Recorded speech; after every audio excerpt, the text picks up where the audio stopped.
Oh, hello. Nobody's here. Just me and one other person.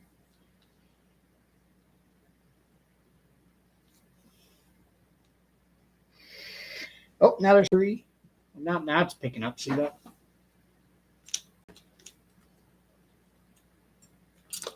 Hey, Terry. Looks like a slow night here.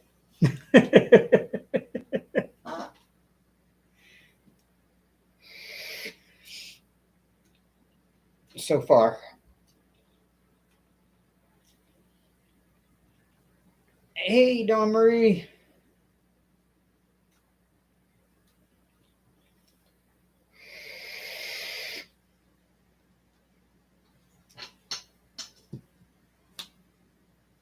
I'm gonna wait, see how many people come in. Oh, there's a fourth. It's picking up now. Guess I can move my mouse out of the way.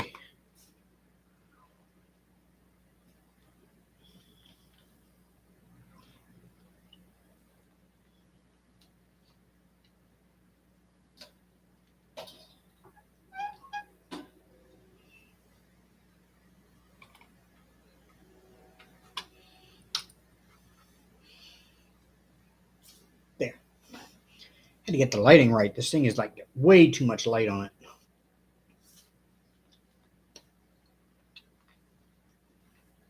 Oh, got five. Five people. Yes. Things are picking up around here.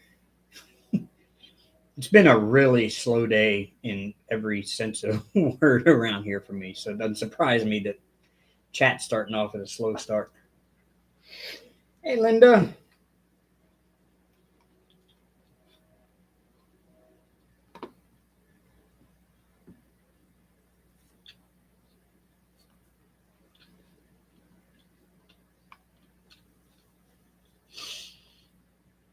So how y'all doing today?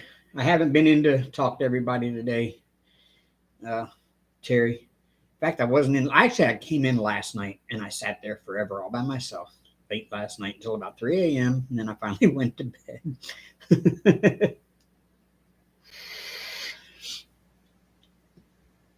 And I actually popped in this morning before the NASCAR race started and during the pre race stuff, and nobody was there. So I left again.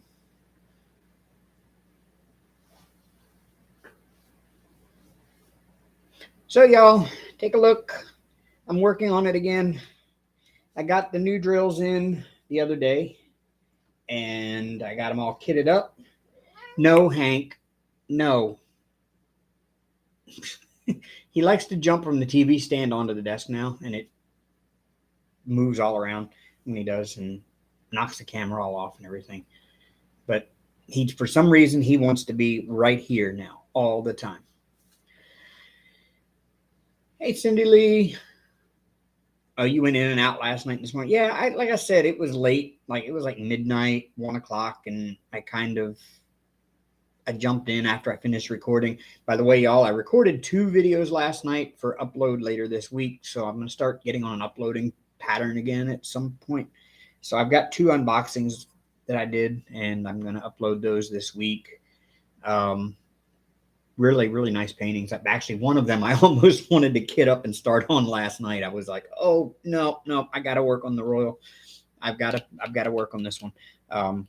Because the new drills finally came in. There's quite the story behind this one. If y'all been keeping up with it or haven't, I don't know, but I think it's finally gonna work. I used to have a section about that big all the way across the 100 centimeters all the way across done, and I had to end up literally peeling all of those off and starting all over again with new drills because I had a lot of popping drills and stuff on it.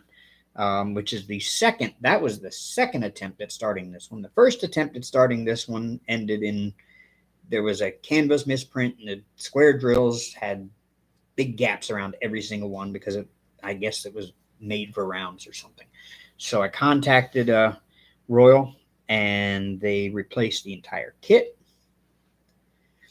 So I threw that old one away. I actually kept the old drills. I figured they'd be pretty good. So I still have, the old drills from the first kit that I got. And so I started on the new kit, and Amber kept saying she found something wrong with the drills. I didn't at the time because I was working on the other side. She was working on this side over here. Hi. Hey, Phyllis. Hey. Oh. So, so Amber had said she thought there was something wrong with the drills, and I said, no, there's nothing wrong with them. I'm not having a trouble on the other side. So then I sat down and worked on it again here recently, and I started noticing that I had a lot of popping drills the next morning. I'd wake up and be popping drills, and I was like, oh, there is a problem. So I started finding little tabs on the side of almost every drill of every color. This thing's 100 colors. Um, Started finding little tabs on all of the drills, and I was like, well, that's why I've got popping drills. So I contacted Royal. Now, again, I bought this in 2020. It's now 2023.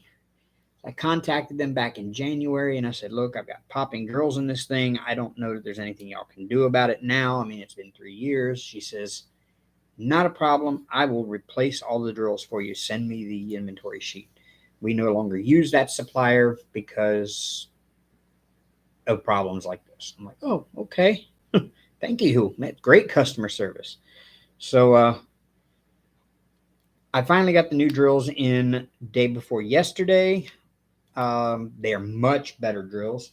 And I thought there was a little problem because it looked like 792 and 796 DMC numbers were the exact same color drills. And I thought, man, oh, don't tell me they accidentally filled the 792, 796 bags with 792, because the DMC color chart I have in the closet that has drills on it shows 796 being a different shade of blue. And I was like, this can't be right. So I took some pictures of it. I sent to her. She says she'd look into it on Monday. And then I got to looking at it, and I said, you know what? Let me open these pictures up in Photoshop. And I opened them up in Photoshop. And there's the feature where you can use the little eyedropper tool to sample that color. And on the left side of Photoshop, so that whenever you do text or want to draw a line or something like that, they have the color choosers, and there's two different color choosers. So you can use your right click when you draw to do one color, or left click when you draw to do another. So I said, okay, 792 I'm going to use for this color swatch, and 796 I'm going to use for that one.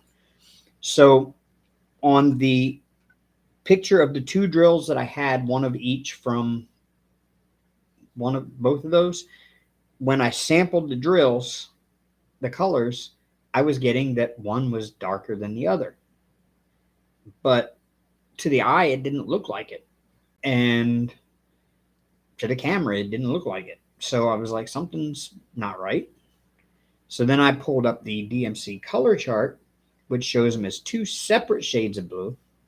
And I clicked on one and sampled that one, and then clicked on the other and sampled that one. And even though they looked completely different on the DMC color chart, they looked like two separate shades, both color swatches came out the same or very similar. Like you couldn't tell a difference between them. And I was like, that is weird. So I said, well, obviously I'm getting results that one of them is actually darker than the other on the pictures I took of the actual drills in this set. So I figured I'd go ahead and start working it up. And I found a spot today where I had a 792 and a 796 kind of diagonal from one another. And then there's another color that's around both of them that's the exact same color around both of them. So you have a background color that's the same, that's a different shade of blue than both of those to compare it to. And sure enough, one of them is darker than the other in the picture I took. I'm like, how does that work? How come they look so close to the naked eye, but then when you take a picture of it on the canvas with other drills around, you can actually tell the difference in them? And it's a striking difference. So that was really strange. But I went ahead and messaged her. In fact, there is Royal Diamond Painting. You're very welcome. Your customer service is phenomenal, y'all. That best hands down. I'm going to give them to that. She did not have to replace 100 colors for a massive canvas 3 years after it was bought, but she did. Yeah, they do have poured glue. Oh, awesome. So I will definitely be ordering more from you when I get some more money and I get this one done. Because I do want to see the new canvases and see how they are and how they look. Because yeah, this canvas does leave a lot to be desired. But again, it's 3 years old and it's the old supplier. And but it actually takes a beating pretty well because I have stripped every drill on here off. And like I said, I had a 25 by 100 section done, and I stripped all of those drills off, and this thing stayed sticky. I ended up peeling some of the old double-sided adhesive off right here. And so I replaced all this double-sided adhesive right here. There's like a line running right there. You can kind of see. From there over is new double-sided adhesive. But otherwise, I think there's some on the other end over here. But yeah, these are perfect. And also, a plus side to the new drills is there's a lot more detail showing in here now than there was on the other one. Even though it was the same DMC numbers, the other drill manufacturer must have not varied their shades enough from one number to the next that it didn't bring out as much detail. Now there's enough variation in the shades to actually bring all of this detail out in here. And the camera's not even picking up as much as I see with my naked eye.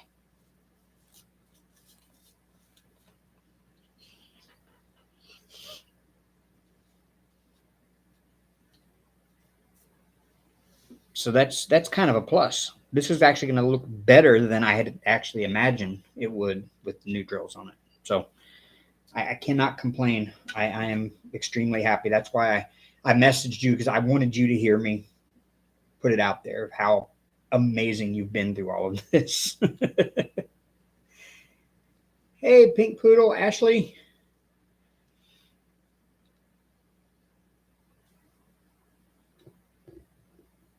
So yeah, I've been looking through your site and I found a couple more that I like. I'm just gonna have to wait till I get some more money flowing in here, and I will come over and buy another one from you.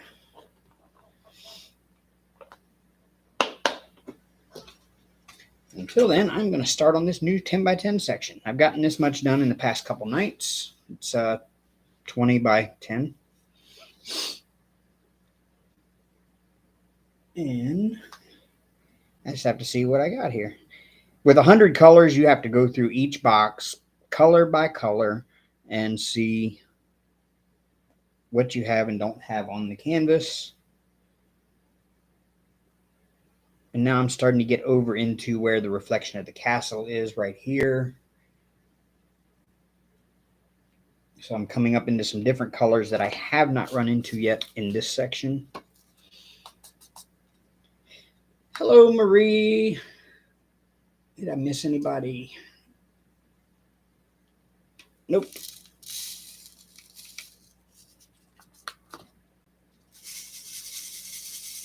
I wonder how I color correct my webcam, or do I just need to get another webcam? Because these drills are not blue or light blue like they appear here. They're actually lavender. They're very lavender. In the camera, they look blue. Kind of weird.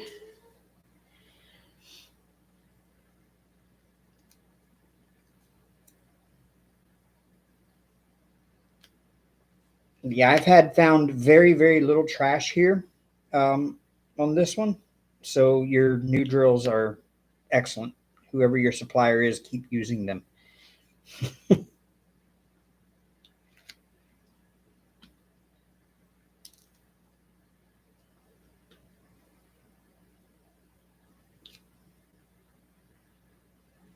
So what have y'all been up to this week? I'll tell you what I've been up to. Sitting in front of a computer learning how to murder bugs. That is what my entire week has consisted of. And I actually went out and did some bug murdering. So there's a plus.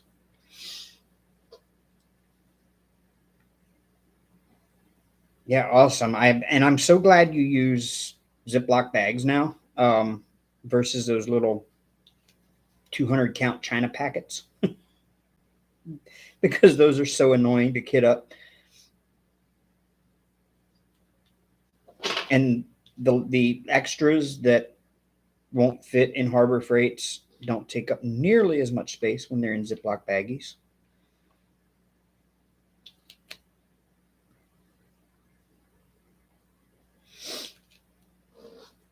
Hey, Nana. Yeah, I saw your post about that, the new Hogwarts game.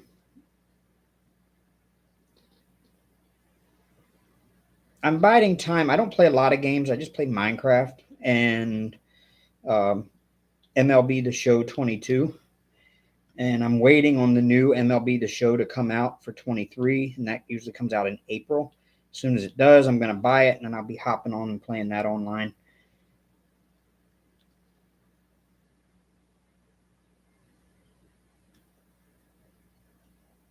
My friend Paul got me into Genshin Impact, and I played it one night because he kept telling me, "Hey, you ought to play this. Hey, you ought to play it. Hey, you ought to play it." And he was here, and he's like, "Dude, go download it now." And I'm like, "Okay." So I went and downloaded it and kind of started playing it that first night. Kind of got a little into it, but I haven't touched it since then. It's cool, but I'm just not my thing.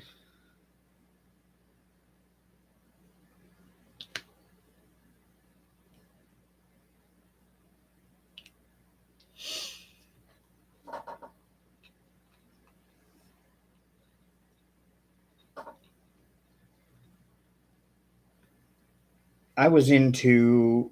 I mean, it actually does kind of remind me of the old Final Fantasy VII that I played on the PlayStation years and years ago, which I never finished, and I wish I would have it. Now they have the remake of it out, but I just don't think it's going to be the same. It won't have the same appeal and charm as the original PlayStation one with 3 CDs did. And you had all the little side things you had to do. I just don't think it'll be the same charm as the old one.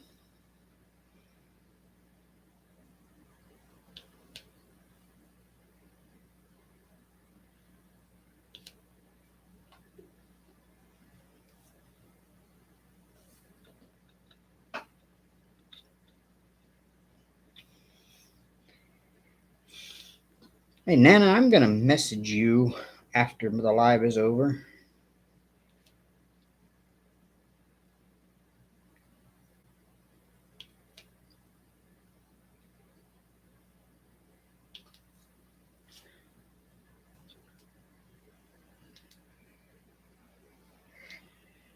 Oh, yeah, that's right, Terry. Congratulate everybody. Congratulate Terry. Her daughter is having a baby in 2 days.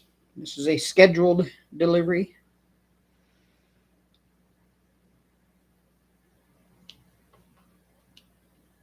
Hoping all is going to be well with the mother and the baby. Really, Hank? You just don't know what you want to do with yourself today, do you?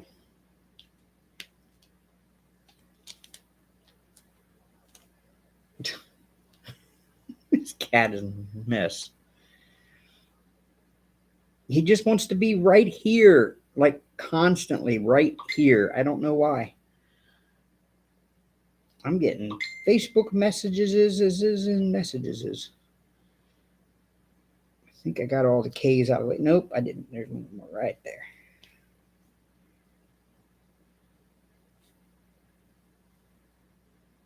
Some of these are hard to read where I got the edge of that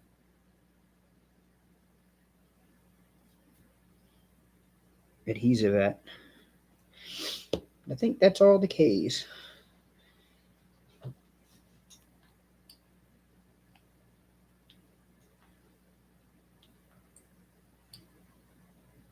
Bing.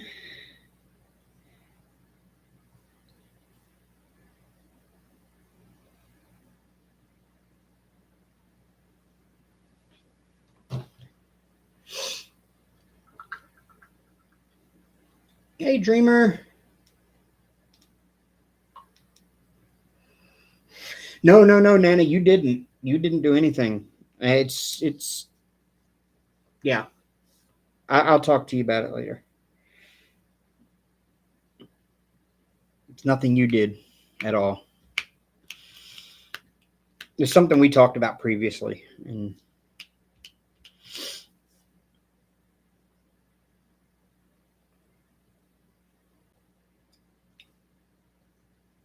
what do you work on? Dreamer, this is my Royal Diamond painting. The 100 by 165 Magic Cat. Can y'all hear me? Oh, we're back. Okay. 100 by 165 Magic Castle that is no longer offered on their site anymore because it's from the old supplier. But I've had it since 2020, and I had a long adventure with it, getting drills proper and the canvas proper. There was some issues with the old supplier, let's put it that way.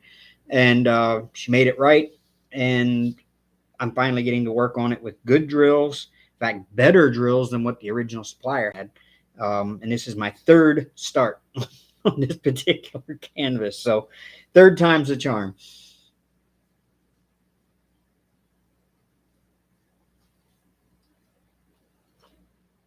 Yes, Nana, she does. They still have max color.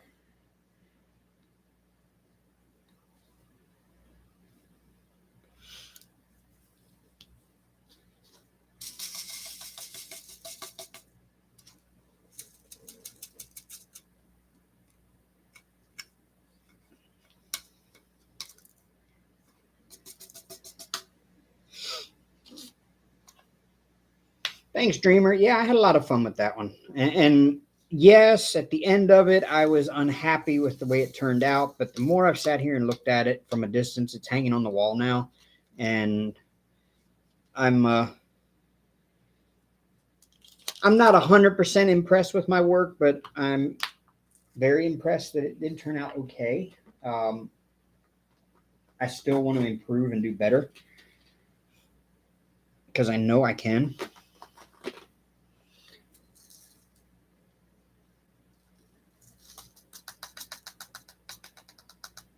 Emmy Sue, hello. Did you get your power back? Are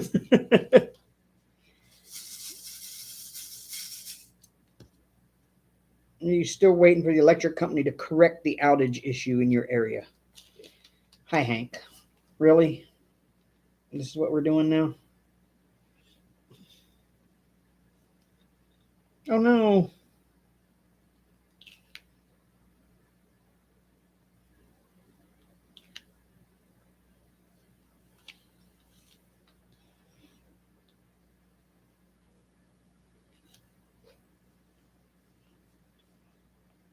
And the problem is these power companies, they have kind of a monopoly in every area they're in. It's like they're the only choice for power.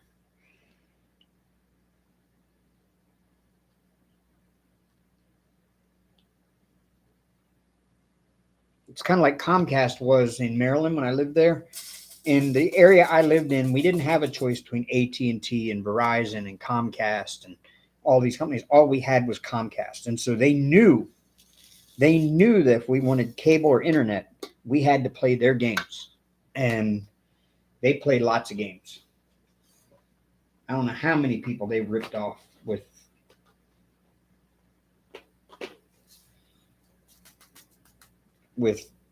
extra charges in the middle of the month. They'd cut your cable off and we're charging you for this and that and this, like it was your fault, and they keep cutting your cable off. And I'm like, this is ridiculous. Y'all are just like milking people for money that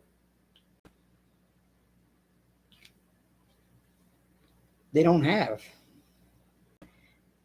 But if you wanted to have internet, that's the only thing you were stuck with.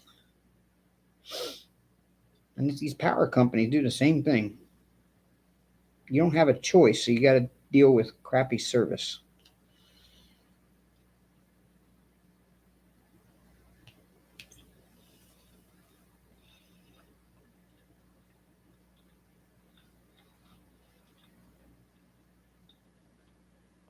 Yeah, ours just went up too, Royal.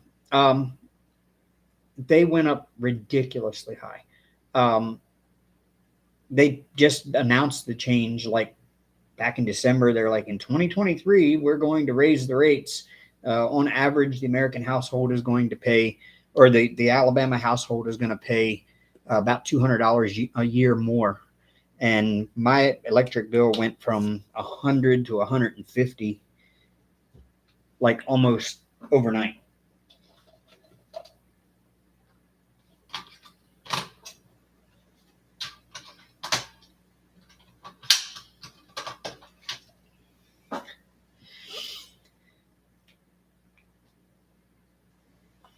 Yeah, Hank is being a poop tonight. He does not want to be anywhere but right here in my way. Ouch, 400.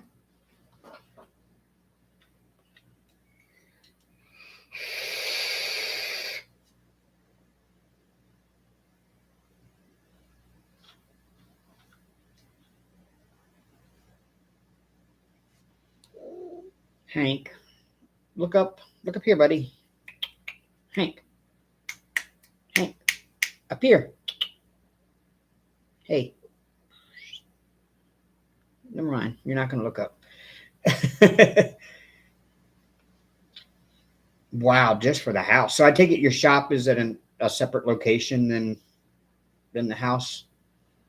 You're not operating out of like a little shop in the backyard or something like that, or do you have extra service to that? Dreamer, yes. Royal is the company that sold this diamond painting, and they have a site, Royal Diamond Painting, or what is it? Is it royaldiamondpainting.com? I think. Oh, okay, I got you. They specialize in what's called max color images or max color kits. Like this one here is 100 by 165 and is 100 colors. Um,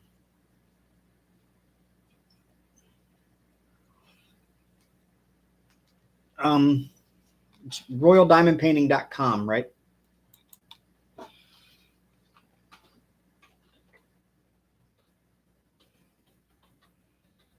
Or Royal DP. I can't remember.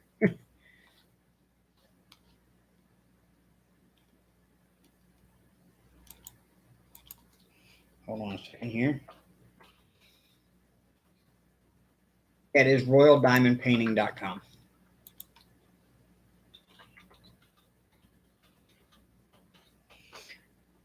There you go, Dreamer.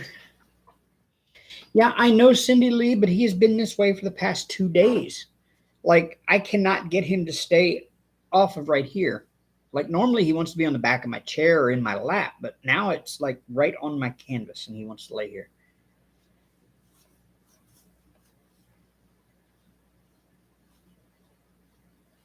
Yep. And it's all done right here in the US too, Dreamer. They have a shop in Texas and they're the ones that put the kits together and everything. But give them a little bit of time because they're a little bit behind on orders right now, which is totally understandable why.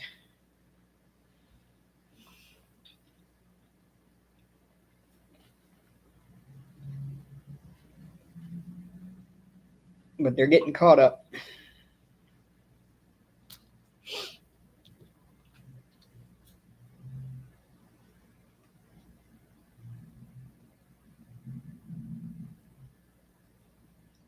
Yeah, I love the max color. And so anybody that doesn't really understand, I mean, I'm sure most of us understand how diamond painting works, but there's two factors that go into the amount of detail that's in your finished image. Because if you look at it, each drill is a pixel. So the way you get higher resolution images on your TV is by increasing the number of pixels. That's what HD TV means. HD was 1920 by 1080. That means your image had 1,920 pixels across, 1,080 up and down. So to get Ultra HD, it now goes like to 2630 by 1440 or something like that. It's bigger. and 4K is even bigger than that. So they just increase the number of pixels by making the pixels smaller.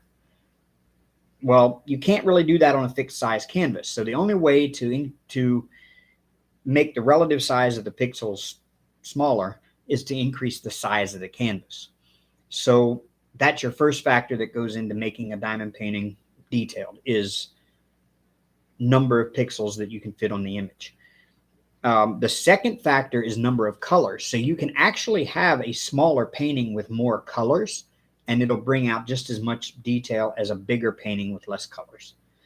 Simply because the colors, you can actually start doing a lot more shading and stuff like that. So when you get a big canvas with lots of colors, you're going to get the best image you can possibly get out of a diamond painting.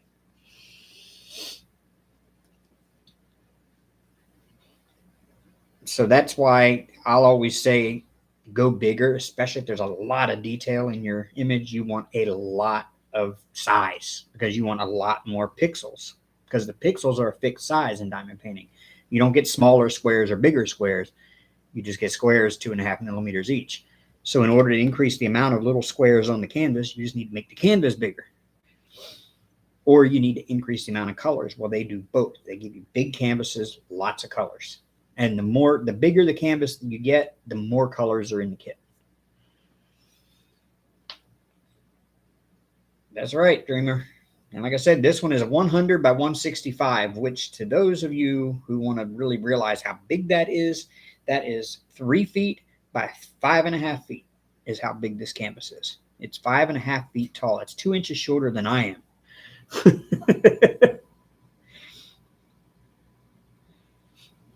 And right now I've got a 20 by 10 section done. I got a long way to go on this canvas, y'all.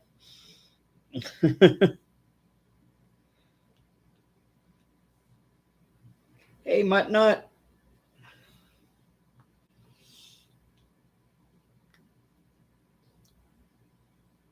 Dave is actually here. I'm usually say Dave's not here, but Dave is actually here.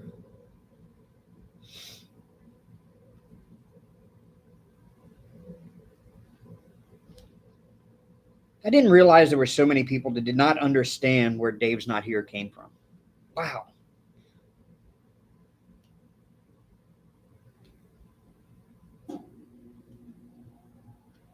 I started doing that in the Christmas. Well, I started doing it. Okay, that the Dave's not here thing came from.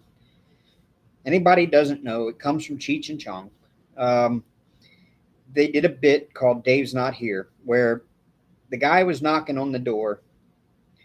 He was coming there to sell, or had purchased some funny tobacco, and he was heading to the house, but he was trying to be discreet, and he knocked on the door, and he says, "Hey, man, it's Dave. I got the stuff." And the guy inside is like, "Hey, Dave's not here." And it was a funny joke because they kept going back and forth. It's like, no, I'm Dave. I got the stuff. Let me in. Dave's not here.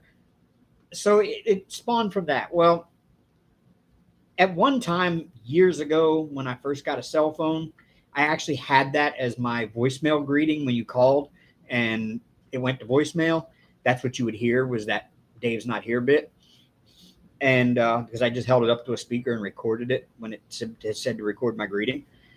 And I'd kind of forgotten about it over the years. And then when I first started hanging out online, when I first made my YouTube channel, I was hanging out in Mrs. Coffee's live. And I said something to everybody, and she goes, "Oh, look, Diamond Dave, how are you? Dave's not here." I'm like, "Oh, you know what that is. Okay, cool." And I just kind of picked it up from there, and it became my little greeting to let people know that I'm in the chat. You know, when I go into somebody's live or whatever, Dave's not here. It's my way of letting people know that, hey, I've arrived.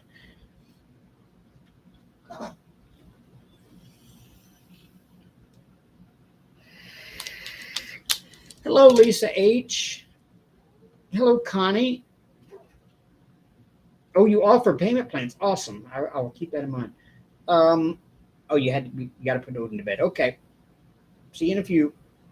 Dreamer, my job. Oh my God, I love my new job. Oh my God, I love it. I love it, love it, love it, love it, love it. So much fun. I'm learning so much cool stuff that I never thought I'd ever learned before. Um, I'm effectively learning how to murder bugs in very, very torturous and inhumane ways.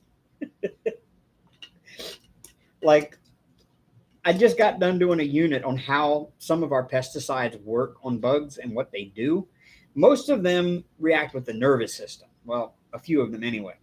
But the most important ones that we use a lot of, um, they react to the nervous system of the bugs. So when you spray them with it and the bugs walk through it and they get it on themselves and then they groom themselves, they ingest it.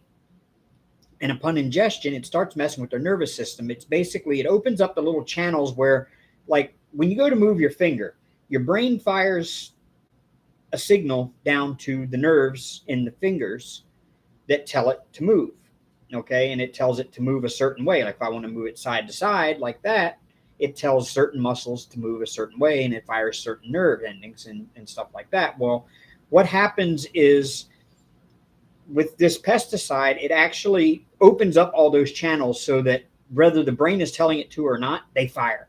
So the poor bugs are going into convulsions, like, and then finally, their brain doesn't know what to do with all the signal that's coming through at one time because of all these open nerve channels, that it just shuts off, and then they're paralyzed and they die. Um, really, really brutal way to go. I mean, but if you're a bug, I mean, if I was a bug, I'd much rather be squished than have any of these pesticides used on me because they're all brutal. Um, the other ones we have, they all pretty much do that same thing, except for we have one that we use on ants. And it actually, when you spray the ants with it, it's an ant virus. So it's like a virus that they carry back to the colony. And then one ant will infect 50 other ants. And it's how they kill them off. We just create a little mini ant pandemic. It's kind of rough. And then we have one for termites. It's the main one. If you've ever heard of Centricon, which is they use for termite, it's bait stations that go every 10 feet around the house down in the ground. And what happens is the baby termites eat this stuff. The larvae eat this bait, and they're not able to advance to the next metamorphic stage, meaning they start out as eggs and then they go to a larva and then they go to a pupa stage. And their pupa stage, they're either a worker or a soldier. And then a worker can always regress back to a pupa again or regress back to a larva again and then turn back into a soldier. And once they become a soldier, that's the end of their way. They don't have another path forward anymore. They can't regress back and become a worker again. But what happens is they go through all these changes and they go through what's called molting, just like a bird molts. They shed off their exoskeleton and they grow bigger and they grow a new exoskeleton. But in the meantime, they have like this soft shell around them that kind of keeps everything contained inside. And so what happens is this bait actually messes up their growth hormone and it causes them to not stop growing, but it also causes them to not molt. So that little soft shell they have on the outside won't ever turn into a hard shell. And what they do is they end up outgrowing their little pod that they live in, and there's so much pressure in there that as they grow bigger, they implode. And that's really brutal. I mean, could you imagine imploding?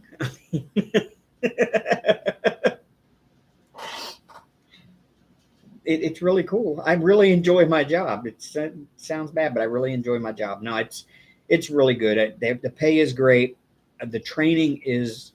I've never been to a job where I have been trained this heavily for it, except for the Navy. Um, I started out with 2 weeks what they call rock star training because our CEO says everybody that works at the company is a rock star. And so they call it rock star training. And that just is basically a 2 week introduction to pest control and termite control and customer service the way the company wants it done. And then I just finished that up. I finished my 2 weeks of that up on Friday. So I'm now officially a rock star, quote unquote. And now I have 2 weeks of my specialized pest control training since I'm going into the pest control side, which teaches you detailed instructions of mixing chemicals and what chemicals to use for what kind of infestations and that kind of thing.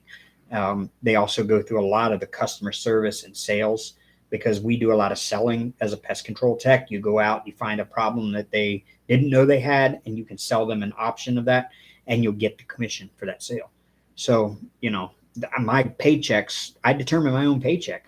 How much I do in a day or a week or 2 weeks determines how much my paycheck is because I get paid commission, straight commission on everything I do. So if it's a $90 quarterly pest control service that most people have, then I get paid like a 25% of that $90 when I do that job. So everything is straight commission. There's no salary there except for if I pull extra hours of training or I have to work on a weekend to call customers and set up the appointments and stuff because I'm responsible for setting all my own appointments. I have a route that I'm assigned to, and you get to know your customers because you service the same customers every month or every quarter or whatever. So it's up to me to call my own customers, set all of my own appointments for when to go out there to them. I have the biggest section. I have the biggest area of our company, our branch has.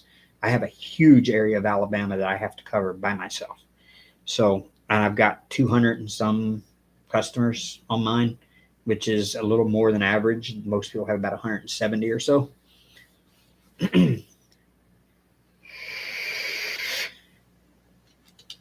Yeah, all you have to do is go down below in the description. You'll see down there should be a share button. You can click share there and then post that link. You can choose copy link, or you can just go up to the address bar and click copy link. Yeah, and I sent you the one. Yeah. Okay, Emmy Sue. Yes, Phyllis. Tonight's live is brought to you by the Life of a Bug. Bugs are interesting. I've found that I'm fascinated with insects, and yeah, it's really interesting.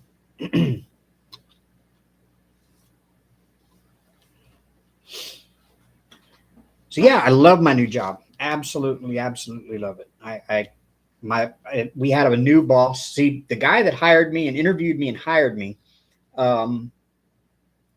he wasn't doing a very good job at the company because he was still doing things the old way. Our particular company, Stark, was bought out by Arrow in 2018. And the boss that ran our branch here in Tuscaloosa was here in the old days when it used to be called DC Scientific before Arrow bought us out. And he butted heads with Arrow because DC Scientific had always done it this way. And Arrow had a whole new way of doing it, which is basically called IPM. We don't spray a lot of chemical when we come out to a house. Only if we absolutely need to spray chemical do we spray chemical. We don't just go out like we're not baseboard jockeys anymore. We don't go out and just don't do all the baseboards in the house like you used to. We inspect. And then if we find signs in a certain place, we spray just that location and we localize it to like where the drain hole goes into the sink, into the wall from the sink. I mean, we don't just spray like we used to.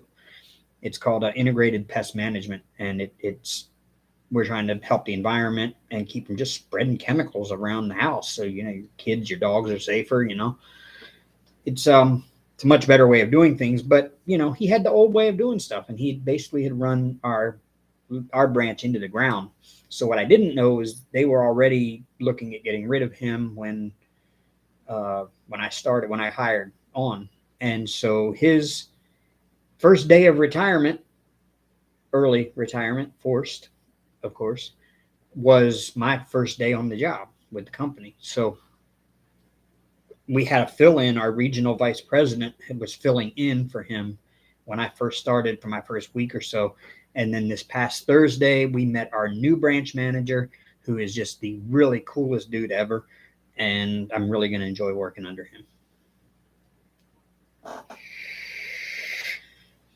Yes, infestation is gross, especially roaches. You get a German roach problem, and the smell, you can tell it when you walk in somebody's door. You can smell it when you walk in their door. The German roaches, they got their own unique odor that stays with you for a couple of days after you smell it too.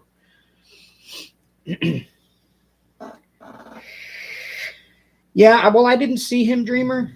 Or you meaning Outset must have been a little uncomfortable with, I don't know. I didn't really see him after I started. I interviewed with him and he hired me. And then I went in to do my pre-hire paperwork, which, basically I had to go in and sign the permission slip for them to do uh, background check and stuff on me. And then I didn't see him again. And he told me then, he said, your first day on the job is going to be my first day of retirement. So you won't see me again after today. He said, it was good knowing you. Good luck, whatever. But yeah.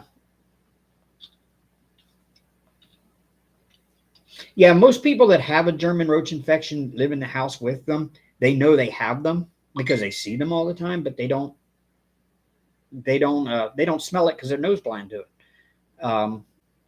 But somebody who doesn't have it and walks into the house can instantaneously smell the German roach infestation. The chemical we use for German roaches, it's actually a bait. And what it does is it not only keeps the young roaches from maturing, it's got a growth hormone or a growth inhibitor in it that never lets them mature past the larval stage. But at the same time, we also, the bait we use also sterilizes the male roaches so they can't reproduce anymore.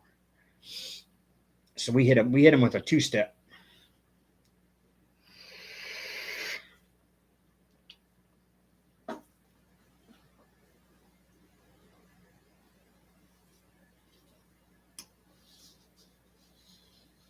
See, I'm learning a lot, but that's all I do all day. For the first, we go in every morning. You have an hour or so. You have some self-paced learning modules to do, and there's like a calendar that says, okay, on this day you should do these learning modules, and this day you should do these learning modules. But we were allowed to work ahead, so every day, every morning from like 8 to 9, you get like an hour to work on self-paced learning modules, and then from 9 to lunchtime. Sometimes that's 11, sometimes that's noon, sometimes that's even 1, depending. Well, I think it's usually like noon or 11. And you do like a Zoom classroom. Like we have a trainer or an instructor, and everybody from the whole company that's in every location that's going through training at the same time sits in this Zoom call, and it's just like a teacher teaching class. And so we do Zoom class from 9 until lunch. Then we come back from lunch and we do Zoom class from lunch until about 3:30. And then we have from 3:30 to 5 to do more self-paced e-modules. I finished all of my e-modules at the beginning of week 2. So I had all 2 weeks worth of e-modules, e-learning modules done at the beginning of week 2. So my first hour of the day and my last hour and a half to 2 hours every day, I got to pretty much do what I wanted to. It was kind of nice, sit there and play on my phone or whatever. And then sometimes my boss will just say, go home early, clock out at 5, because I have an app on my phone I clock in and out with. So, yeah, it's been kind of nice. I'm enjoying it. And I've gone out in the field a few times already, gotten to meet some of my customers from my route and let them know, hey, I'm Dave. I'm your new guy. I'm going to be servicing your route and looking forward to working with you and coming out here every month. And if you have any problems, here's my number. I'll get business cards here soon that I can hand out to my customers, and that's after I get my company phone, which should be this week.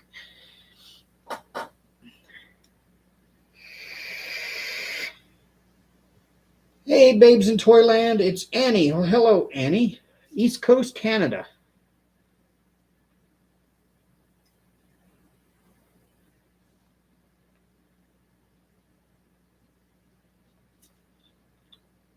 Welcome to my live. I don't always talk about bugs and extermination. I just started a new job as an exterminator, so I'm learning and I'm just sharing my knowledge and my enthusiasm today. Is there any brands of Diamond Art kits that I'd recommend? One, she should be in here somewhere. Maybe she is. I don't know if she came back from putting her son in bed yet. But this is a Royal diamond painting. Now, you wouldn't get the same one that I would get because this is from their old supplier that they don't use anymore. But I haven't finished it up. I'm just restarting it for the third time because there were some issues with the old supplier and the drills and such. So Royal diamond painting, their new ones are printed on demand. They have poured glue available. They specialize in max colors. So the bigger the canvas is, the more colors it's going to have. This is a 100 by 165. It's got 100 colors. So I would definitely recommend Royal. Their customer service is second to none. Diamond Art Club is a go-to. You're hardly ever going to run into trouble with a Diamond Art Club, and if you do, they got you covered. Dreamer Designs I have not tried, but I've seen plenty of them. I'm going to be ordering a Dreamer Designs here soon because I have an image of my granddaughter at one of her cheer competitions that is just absolutely phenomenal picture of her being lifted, and I want to get that done as a custom. And Dreamer Designs, I want to try their customs because I've seen one done. Pink Poodle in here did it. It turned out absolutely fabulous. So Dreamer Designs is another one. Craftibly really needs people's help right now. They were hitting some financial hard times there due to the pandemic and stuff, and they're trying to dig out of a hole, and they almost just lost their business. They just had a big sale that kind of helped them out a lot, but they still need all the help they can get. So, Craftibly is another. They're a U.S. based company. Everything is made and sold here in the U.S. as well. Another go-to most people go for customs is go AliExpress, which is basically the Chinese Amazon. There's a company called Evermoment on there that has customs. They've always had a good reputation within the diamond painting industry of having superb products.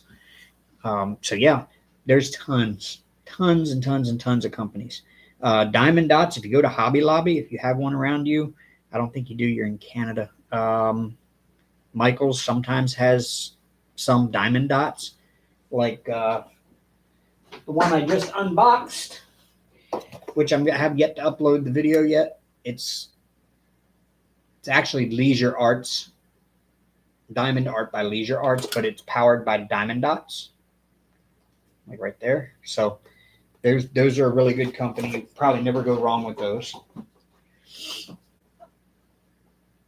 Okay, some Michaels sell some Diamond Dots, so you can find some in there usually. But yeah, Dreamers and Craftibly, they definitely need the help. I mean, as far as diamond paintings go, you can search anywhere on Amazon, AliExpress, Wish. Just be careful with a lot of the AliExpress and Amazon and Wish stuff because China does not care about copyright laws.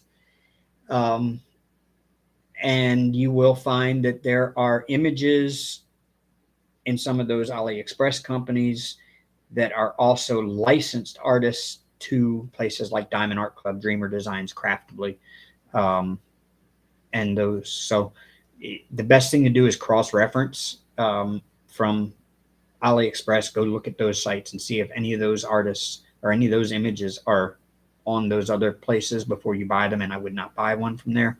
That's a matter of personal preference, but it's kind of just morally.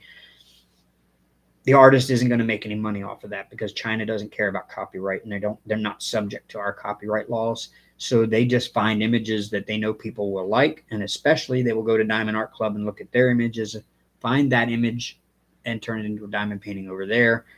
One, you're not getting the same quality as you would from Diamond Art Club because Diamond Art Club does hand chart all of theirs. So that you're going to get a better image from Diamond Art Club than you will from an AliExpress painting. And at the same time, the artist is actually getting paid if you buy from Diamond Art Club or Craftibly or Dreamer Designs because they license their artists. Treasure Studios Art is also one that I'm an affiliate with. They're based out of Australia. They're a little on the pricey side, but I'm an affiliate for them, so I do get a little kickback if you buy from them with my code and my link. So if you look in the description of this video, you will see a link and a code for Treasure Studios Art. If you go there, you get a small discount, and I get a little kickback from that if you use my link and my code.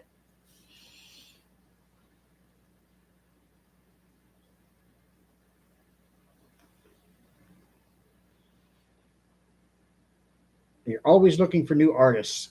I tell you what, have you ever thought about I can't remember the name of the site. I'll look it up and I'll message it to you. Um, it's the artist that does, some of these are artists that do a lot of poster art for bands like Metallica and, you know, Guns N' Roses. All of these bands, when they go on tour, they get like a tour poster or an event poster for each event, or sometimes a special event poster for the VIPs at that event. They get a separate event poster or whatever. And a lot of those artists may be willing to work with you. And Facebook is full of budding artists, budding digital artists that are looking for a way to put their work out there. Most of them sell things like pins and prints and T-shirts and hoodies and stuff like that. I know Sketchy Eddie is one of them. There's quite a few.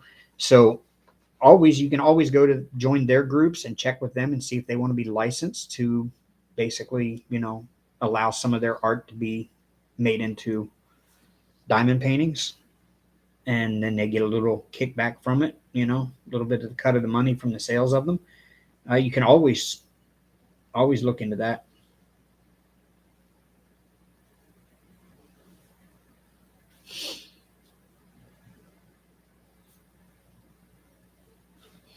Hey, Crashly's evil twin brother, I've seen you around.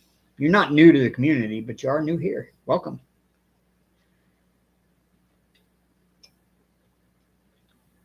Well, I tell you, I would be a collaborator, but I have very little artistic ability other than trying my hardest to paint along with Bob Ross and make it somewhat sort of look like his stuff, but I'm not quite at his level yet.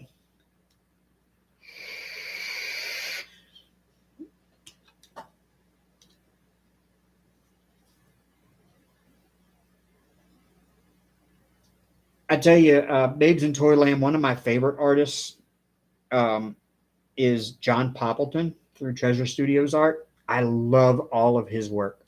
Absolutely love his work. What he does is he photographs models, men and women. He paints a mural on their back in blacklight reactive paint, and then photographs them under a black light in a black room. So basically, it's dark background, and he photographs the mural he painted on their back under a black light. And they are just spectacular, beautiful, bright images that I absolutely. There's a lot of 310, which is black, the black girls. There's a lot of black in the image, but the murals he paints on these women's back is just phenomenal.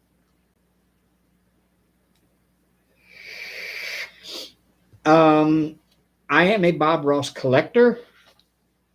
I've brought my collection out several times for people to see, and that's where the painting that you saw on my Facebook page today that I painted last week in my live is it came from. That was actually, I can't remember which season and episode it was, but I painted along with Bob to do that one. And then I have another one up here on the wall. In fact, let me see if I can pull them out. I can pull them down. They're dry now.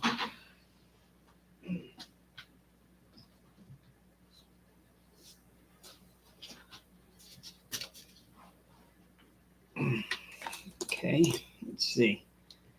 That was the first one I did.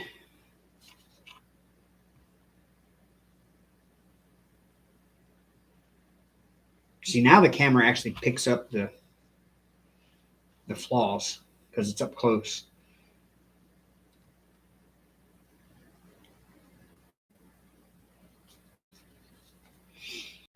And then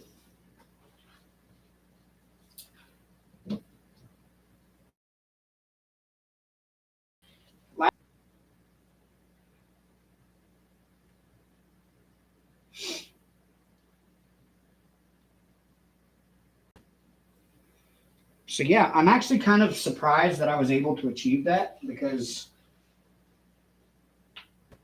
I didn't think I had it in me.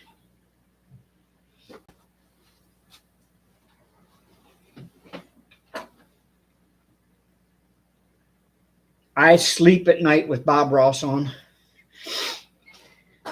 I collect all kinds of Bob Ross things. I have Funko Pops. I have little tins of mints. I have 3 different plushies. I have his entire brush and paint set branded, Bob Ross branded paints and brushes. Um, oh, what all? I've got tons and tons. I've even got the Bob Ross wig.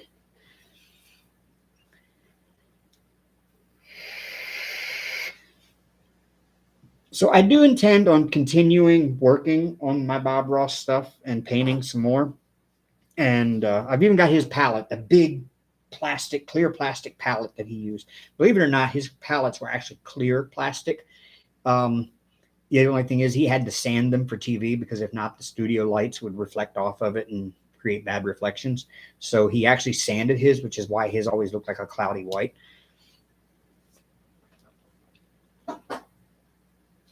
Well, because Dreamer, I'm that way. I'm a perfectionist, and I'm just that way. That if it didn't turn out perfect, I'm not completely happy with it. So that's my motivating factor to keep practicing and going. If I was content with what that was, then I would keep it like this, and everything I turned out would look like this instead of trying to get better. So that's kind of why I say that I need practice and it doesn't look that great because to me it doesn't. But we all find our own flaws in our own work. It's like if you put a crooked drill in here and you're obsessed about straight drills, nobody else is going to see that crooked drill, but you'll know it's there and you'll be obsessed with knowing that it's there. You know what I'm saying? That's what I'm talking about. Yes, all artists are very self-critical.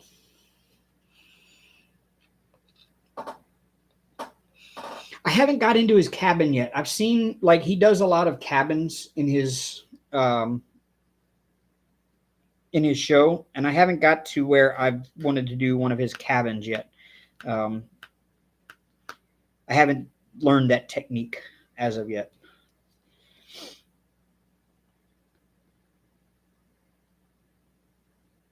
I remember as a kid, we used to have some friends that lived in Pennsylvania, and I used to go visit them. You know, either they came to our house or we went to theirs almost every weekend. And because we didn't live far from there, it was up north of Allentown, and they had a picture on the wall. Now, as a kid, now as an adult, I remember seeing that picture because that picture always fascinated me because it was like a snowy lane with snowy trees, and I just remember the style of that painting and the way it looked.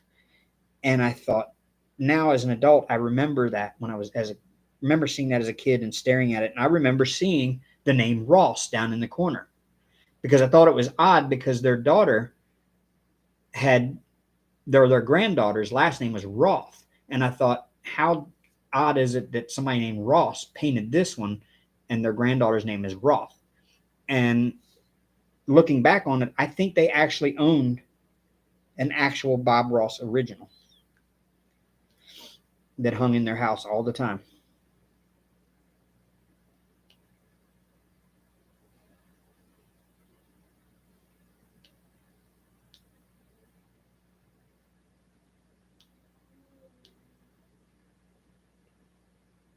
And if I'd have thought about it and known about it when I found out that they had passed, I'd have gotten a hold of the family and seen if I could ever have that picture. Because I bet they didn't even know what they had. Or at least the kids probably did not know what that picture was and how important that picture probably was to history.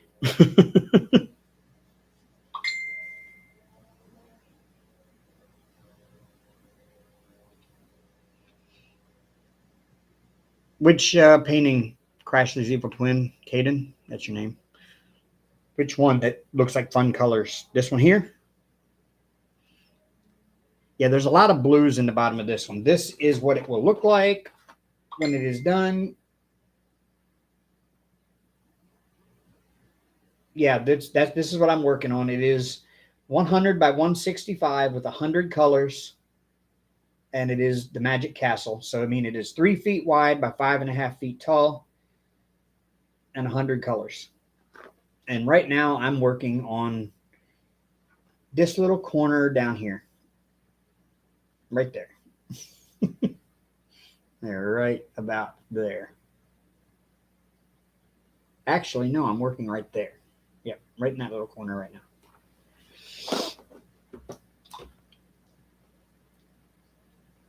Yes, it's massive. It is from Royal Diamond Painting. So if you look up in chat here, you see Royal Diamond Painting.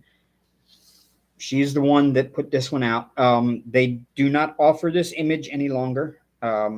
They changed suppliers, and this was from their old supplier. I bought this one in 2020. But they do have tons and tons and tons of good images there that you can choose from, and they're all max color images. The bigger the canvas, the more colors you get. Yes, Haley. Hey, Michelle. I had a lot more until Amber and I broke up. But I think right now in the closet, I probably got about 10 of these left. I've still got 2 of them that are still in the wrappers, but I've got 10 that have kits kitted up in them already.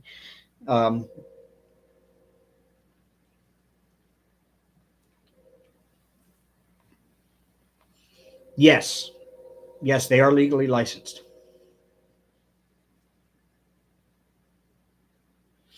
They're they operate out of a shop in Texas. They have their own shop. Their canvases are printed on demand. They fill all the orders themselves in their own shop. They put the kits together and send them out themselves. So it's a U.S. based.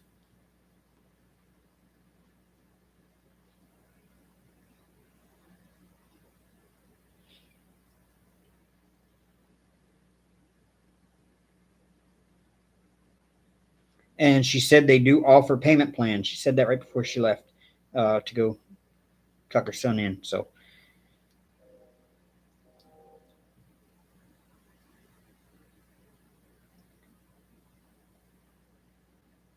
and I think that's all of that color.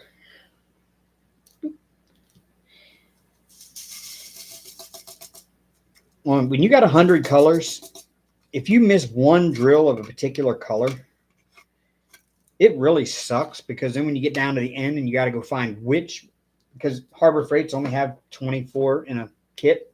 So I actually have 4 extra containers, and I got two extra containers in this box and 2 extra containers in another one. So that makes 4 full Harbor Freight containers. And if you end up missing one somewhere of a certain color, you have to go back through all 4 boxes trying to find that color.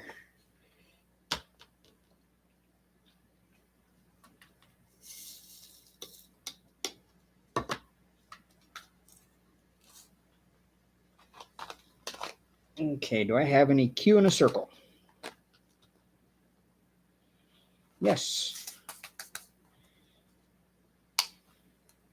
I can just work out of the container for that one.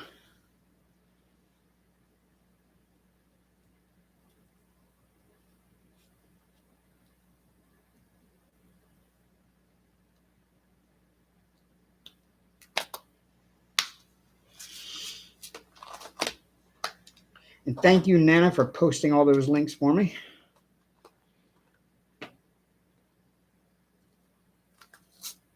Do I have any R in a circle? Yes. There's so many different shades of gray and blue in this painting. And I will say, these, as I said before, these new drills really are bringing out a lot more detail than the original drills that came with the kit, the original kit, because they did not add enough different shades between their 100 colors. So a lot of your shades were the same color blue. And this one here, just all of the detail in here is crazy. There's some like light purples in here that you can't see on camera, but they're like light purples and all these different shades. There's like right here in this little spot, there's like 5 different shades of blue, and some like light purple to blue. Yes, Babes in Toyland. Yes, she gives extras because she is a diamond painter herself, and she understands what it's like to not have enough drills or to have, you're never going to fully eliminate trash drills from any kit. I don't care who the manufacturer is. You're never going to fully eliminate trash drills. It's just impossible to do unless you go drill by drill under a magnifying glass to try to see imperfections on them. So she gives enough drills to make sure that even if you have trash drills, you're going to have enough to finish the painting.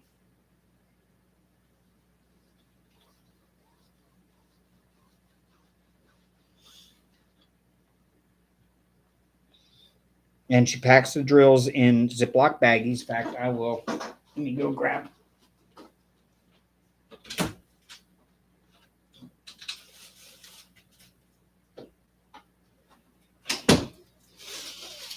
These are just the ones that would not fit in the Harbor Freight containers.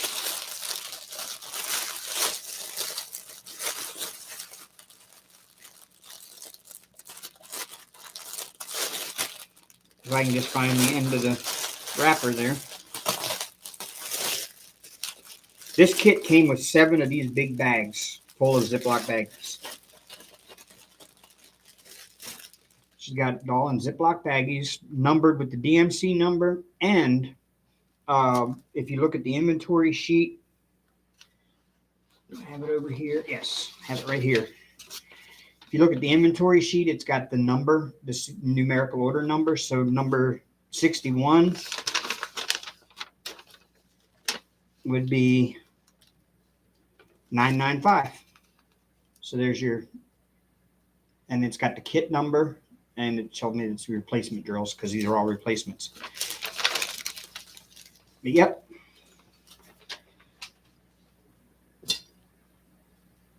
Oh, that's the inventory sheet from the older supplier, this one here. Because now the one I sent you from that the old supplier that you gave me, that one there was, you could barely read it.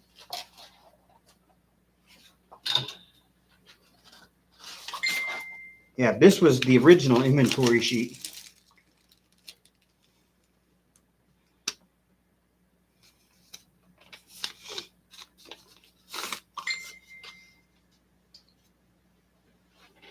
Oh, okay, awesome.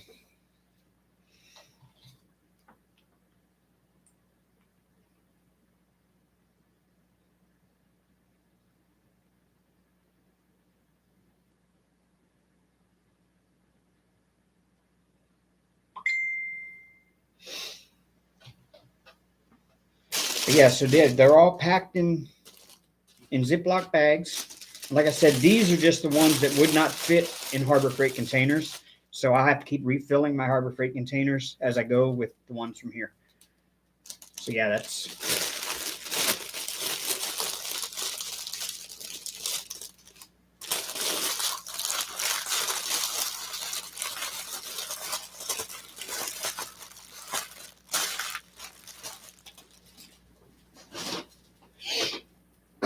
Good night, Phyllis.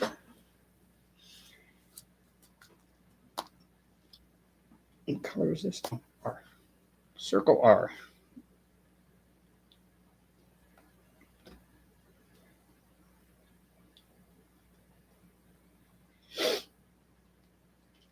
Everybody says this one's going to take me a long time, but I'll tell you what, if I actually sit and do this painting, it should only take me a few months.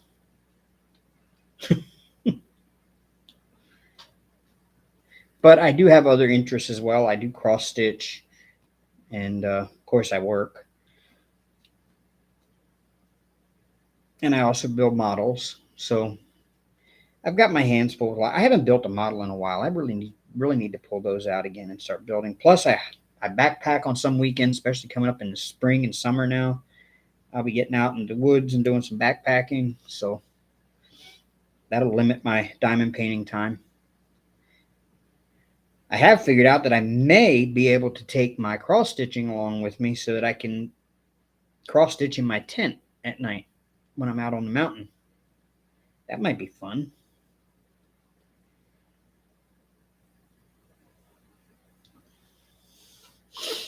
Do I multi-place? Yes and no. Sometimes I do, sometimes I don't. right now there's a little confetti going on right here. So I'm not, but when I get up here into these Ys in this area where it's all the same color mostly, I probably will do some multi-placing, but I usually don't use anything bigger than a 4 or a 5 placer.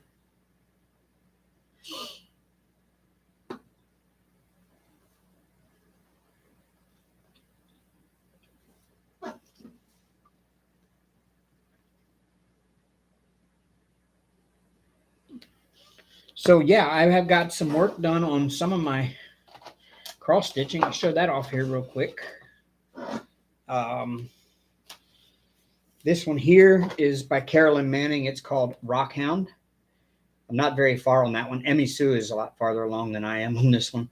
And I've got my Bob Ross needle minder there.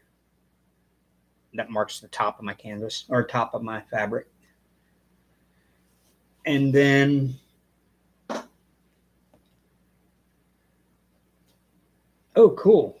Wonderful. I'll have to take a look at that. And then this one is by Carolyn Manning. It's called Midnight's Garden. And that is an absolutely beautiful cross stitch.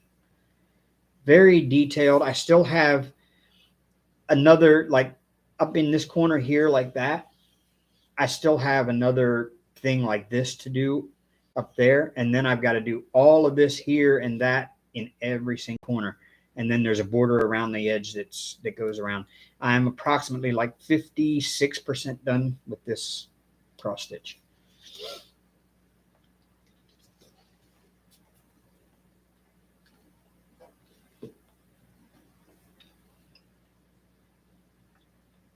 And cool.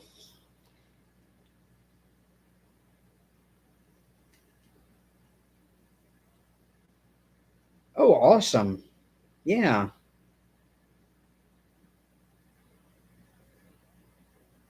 That's, oh, that's really nice. I like that. I like the way you did your sheet like that.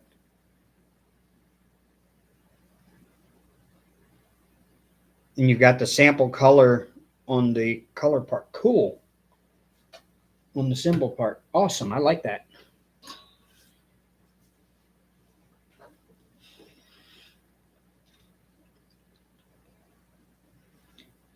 Yeah, that's my other fun hobby. The folks from the Zoom enabled me and got me into it. I had always said I would never cross stitch. I'd tried it years ago and just couldn't get into it. I just didn't. I couldn't figure it out. I was trying to go by the instructions. It came with the kit that I bought, and it just, nope. I couldn't figure it out. But then I got in the Zoom group, and everybody else in there was stitching, and I said, you know what? I might give it a try again. And I bought this little Mario kit. Just a simple little. Where did it go? I saw it down here earlier.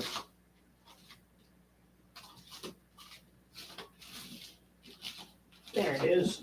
The cat got in the area and dug stuff out and threw it on top of it. That was my first cross stitch.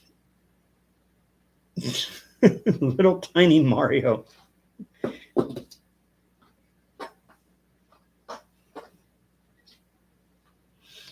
Yeah, that was the problem I had, was the faded on the old one, the original from this supplier. Oh.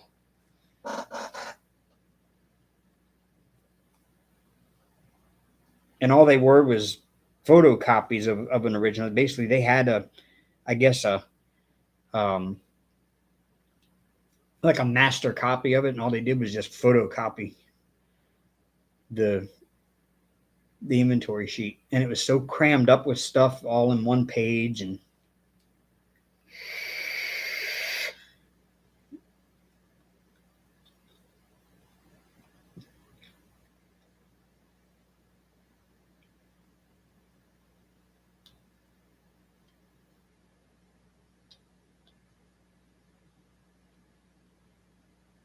but I mean, now even if every one of them was like the one you sent with this, I'd be totally happy. I mean, that's a really nice one. I do enjoy that you added the extra color there in where the symbol was, because this one, of course, you weren't going to include a symbol because it was for an older kid anyway. So I kind of get that. But I love how you did the color with the sample color with the symbol on page.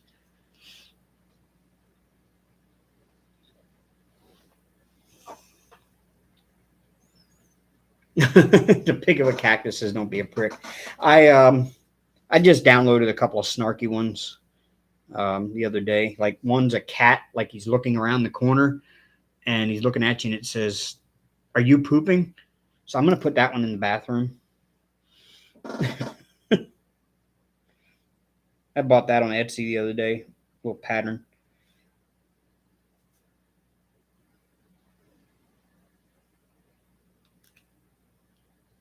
Some of these symbols I can't read on the canvas either.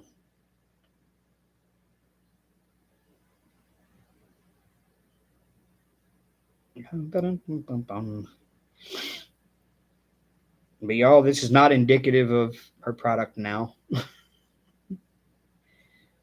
So this was bought in 2020 before they switched suppliers, and yeah.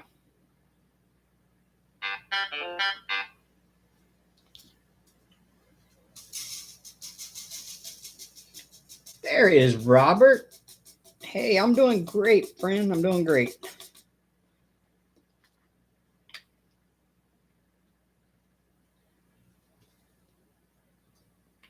You know, my mom used to crochet. When I was growing up, my mom was always crocheting, and I never picked it up. In fact, I didn't pick up diamond painting until 2018. Like August of 2018 is when I bought my first kit. It was in a Hobby Lobby, and they were 50% off all their Halloween kits in August. And I picked up a giant. Well, it's not giant. 50 by 50. Uh, it's just a skull on a black background with some like lacy stuff around the corners, and the skull and the lacy corners glow in the dark. And that was my first diamond painting kit in August 2018. And then when me and the girl that I broke up with broke up or me and the girl that I was dating at the time broke up, and I moved out of her place and into my own place, I started finding diamond painting groups on Facebook, and I got into some of those groups, and I realized that I was kind of an oddity in the diamond painting community because I'm a straight male, and there's not a huge ton of us that diamond paint. And actually, I'm going to take that wrong. There is probably a larger percentage of us that diamond paint that nobody would ever know do, because they feel as if they let people know that they do, that it makes them somewhat feminine, or that they're not as much of a man, so they don't tell people about it. But in our community, I'm kind of an oddity. I found there's like 4 or 5 of us now that I know of, and so I thought, you know what? I bet that would go over well as a YouTube channel. So in May of 2019, I started a YouTube channel. Roll Tide, Don Marie. Roll Tide. Hope you going to bed, Nana?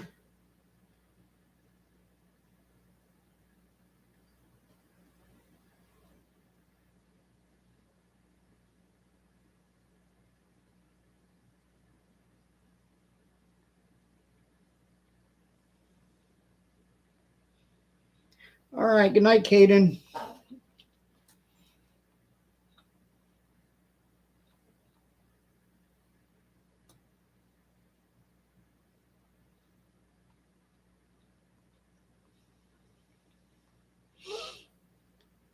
I don't know how long ago. I see Babes in Toyland asked how long ago did they first come out.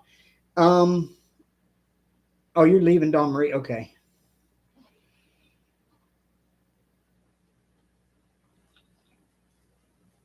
Yep. Roll Tide, Nana. Now that we got our offensive coordinator and our defensive coordinators signed and ready to go, I think we got a chance at finally beating Georgia next year again.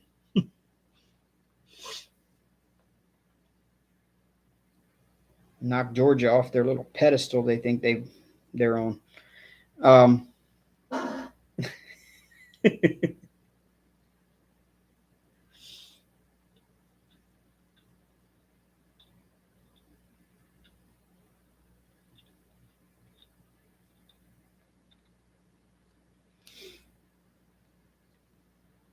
Speaking of guys diamond painting, there's Robert right there. He's one of the guys. And Brian, and we have Billy. Is Billy still doing videos? I have not seen anything new by him in quite a long time. I think I saw a guy named Diamond Painting Jim. I need to go check him out.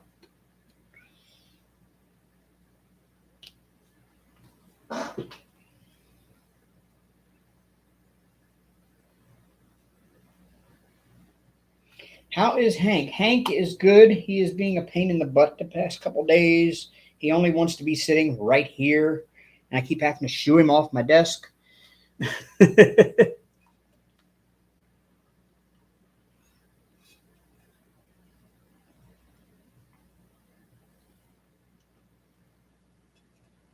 You do not sound stupid at all. All of us started out diamond painting somewhere, and we all had the same questions. But you learn and you pick it up really quick. Yeah, I didn't know if Billy was doing anything or not. I haven't seen anything out of him in a while. Not since I came back to diamond painting, or came back to YouTube, I mean. Because I did take that about year break. It's good to see so many new names in here. I love it. So if y'all are new and you haven't been here before, make sure you hit that subscribe button down there. I do go live every Sunday night at 8 p.m. Central Time, Central U.S. Time.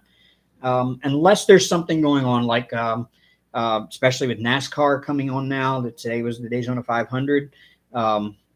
But with NASCAR coming on now, there are some Sunday evening races. Sometimes the race will be delayed because of rain, so the start will get delayed.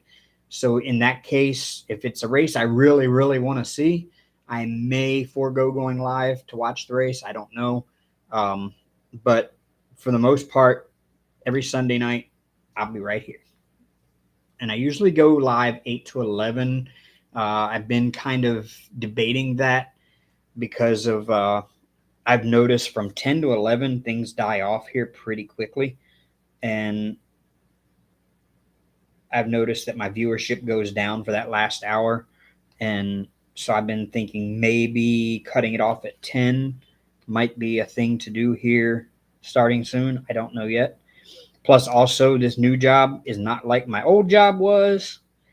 My old job, I did not have to worry about getting in trouble if I showed up to work late, because my boss just did not care if I was 15, 20 minutes, a half hour late. But this job, I cannot be late. So I have to get in bed at a decent hour.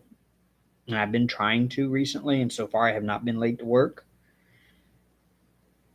And so cutting off at 11 kind of is pushing that a little bit. So I may start cutting it down to 2 hours instead of 3.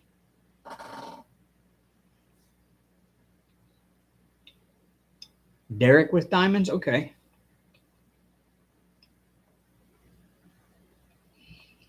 Oh, that's awesome. See, we don't get another holiday until Memorial Day,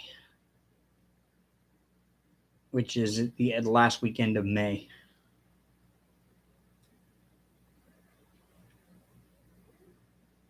I don't think President's Day is a holiday for our company. I'll have to check. But I think we only get 9 paid holidays a year. I know Memorial Day is one of them. And that's the last weekend in May. So right now it's a long time till my next holiday. No, we get Easter. No, we don't get Easter. No, we don't get Easter, because Easter's a Sunday.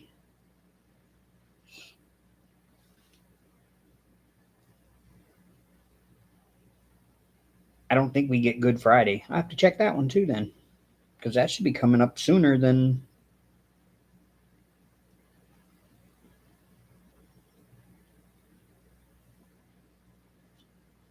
That's all of that color.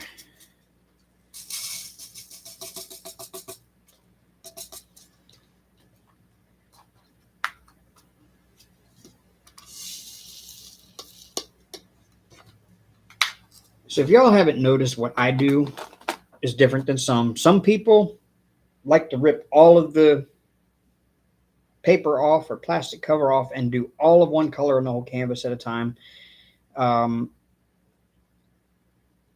some people just work willy-nilly through the whole thing, not in any kind of order. They just take off one piece of paper off, the release paper off, and they do what was underneath that. But sometimes they don't go in order. I go in order from the first symbol to the last in each section. So I'll do this section. I'll start out with the first symbol on the list, work my way through all 4 boxes till I get that whole section done. And then I'll measure and cut off the next 10 centimeter by 10 centimeter section over here. And I'll do the same thing, just work all the way through from symbol 1 all the way down to the last symbol. They're all in order already in my boxes. The boxes are numbered. And that's how I do each section. And then I just go through it that way instead of, because there's no way in the world I can pull all of the adhesive off of this thing. It would be stuck to itself in 10 minutes.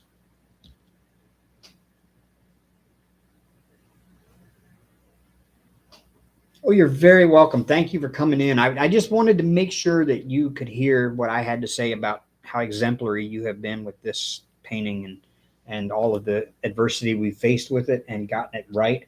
And you went above and beyond on customer service with this.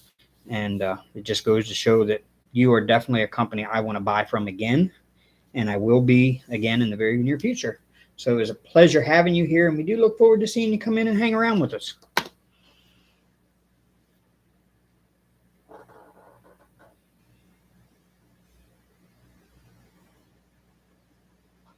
Yeah, Babes in Toyland, Good Friday is a Christian holiday. However, I think Good Friday is actually also a federal holiday. If I'm not mistaken, our banks and post offices and everything are closed on Good Friday. I may be wrong, but it used to be that way.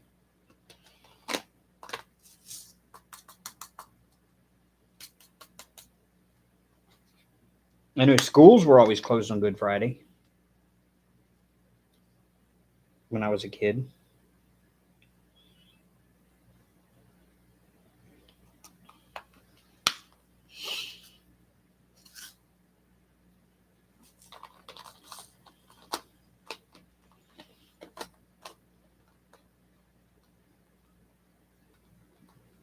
I don't think I have any of that one. Do I? Nope, don't have that one. I got big T's, but no big T's in a circle.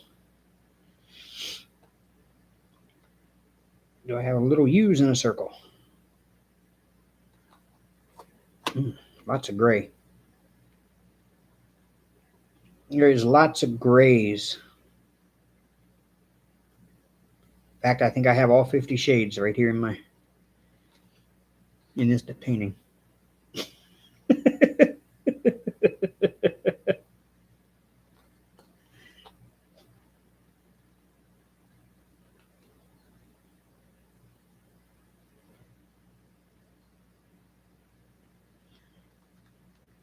Do I have that color? No, I do not.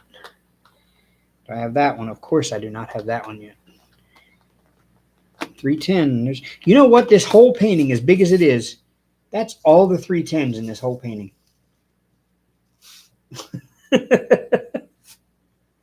How awesome is that? Hey, Cindy.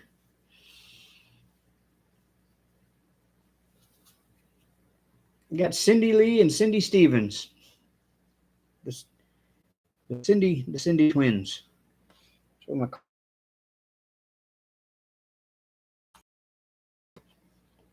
Oh, I do have some of that one. Cool. Oh, cool. I'm getting into the purples and stuff.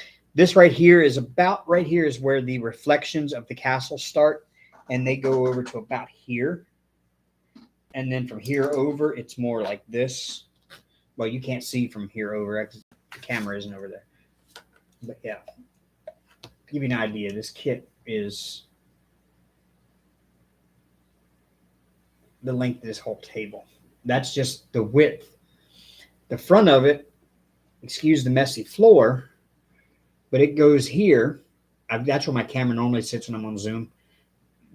excuse my messy floor. Hank likes to knock shit off my desk. Um, if you can see, it goes down here. Let's see if I can get the camera down here and take y'all for a ride. Nope, you can't get down there far enough. Okay, there it is. Yeah.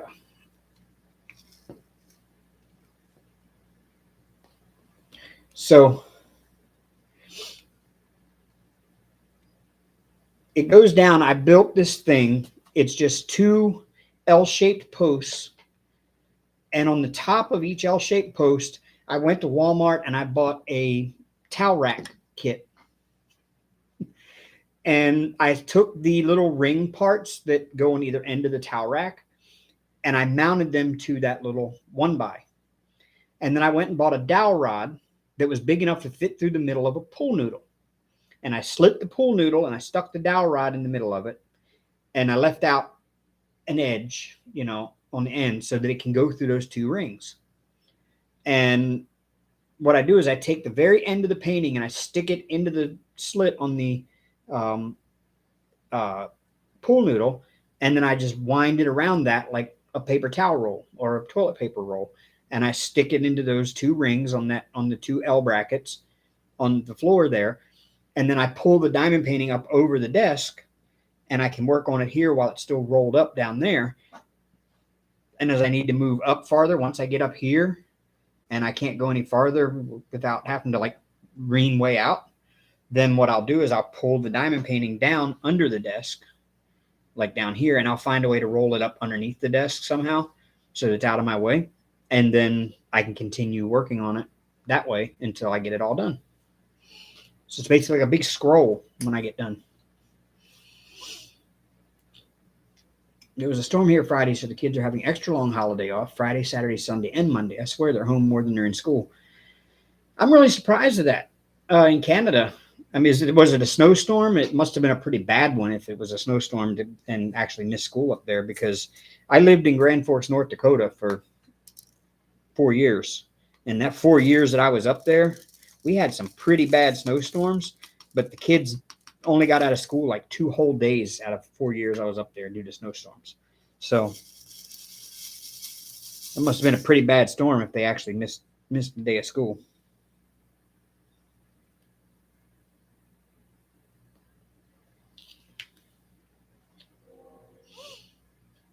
Cindy Lou Who from The Grinch.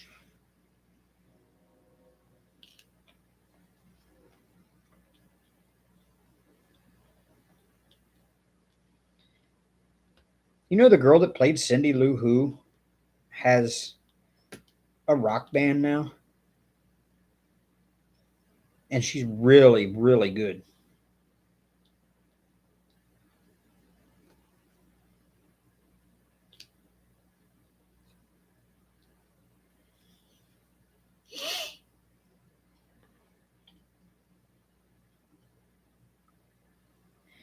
In fact, the band name is called The Pretty Reckless, and the lead singer of the band is the girl that played Cindy Lou Who in the Jim Carrey movie, The Grinch.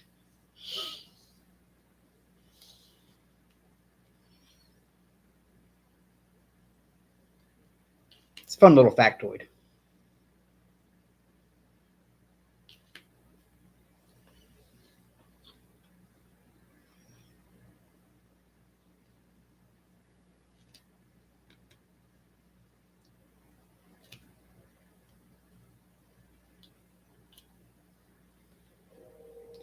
And what's his name? The one guy that's in every Adam Sandler movie. Da, da, da, da, da, da, da. Not Norm Macdonald. I can't remember his name. He also played in Deuce Bigelow. Oh, what was his name? His daughter is also a singer, and she is really good. She's kind of bluesy, kind of rock bluesy. She's really good too.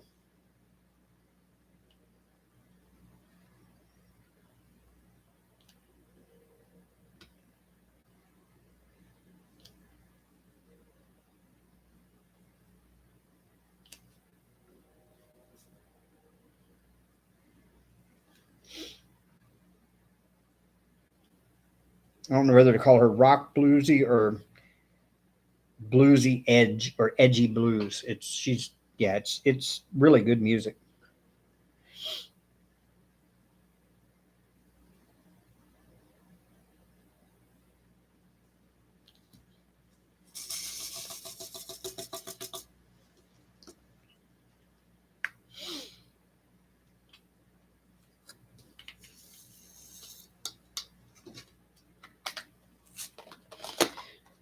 So we got 14 of us in here, and some of y'all may have heard me ask this before, but I was thinking maybe second half of this year, maybe hosting an event. There's a lot of events in the diamond painting and stitching community right now, but I was thinking of adding an event in sometime, maybe the second half of this year. I don't know yet. Either that or maybe we'll do it over the winter when everybody's in and, snowed in, whatever, not going out a lot because it's wintertime. Maybe we'll do it then. I don't know. But I'm thinking about putting together an event, and it's going to be music themed. Like whatever project you work on has to be musically themed. If it means a music note image or a guitar image, or maybe you want to diamond paint a guitar for somebody, like, an actual real guitar, and you want to put adhesive on it and diamond paint it. I don't know. Just a thought. But whatever craft project, it's open to all craft projects, but it has to be musically themed. How would y'all think about like that?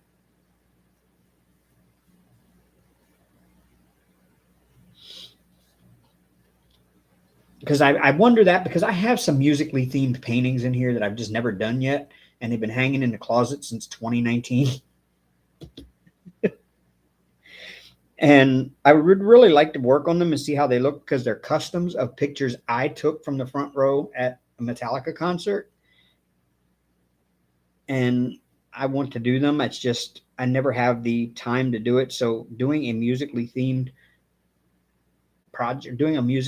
event would give me a reason to pull one of those out and do it.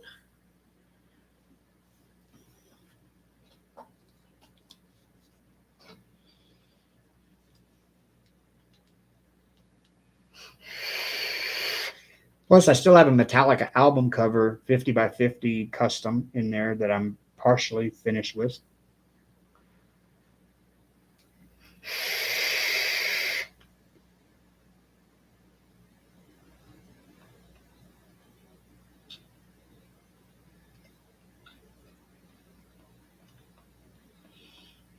Yeah, well, I think Babes in Toyland joined the crowd. I was bullied in high school too. I was the kid always getting stuffed in the locker, or in gym class I was the one being thrown in the shower with all of my clothes on after I got changed into my regular school clothes. Like we had to wear our gym clothes. We went in the locker room, changed out of those and back into our regular school clothes. And they would wait until after I changed into my regular school clothes and then pick me up and throw me in the shower and turn it on. Yeah, I was that kid. And I was the one that always got in trouble for that. Like, it's like I was always the one that got in trouble, not them, the ones who did it, me. Like, I didn't throw myself in the shower and turn the water on. I wouldn't do that on purpose. Why would they even think I'd do that on purpose? But yet I was the one who got in trouble for it.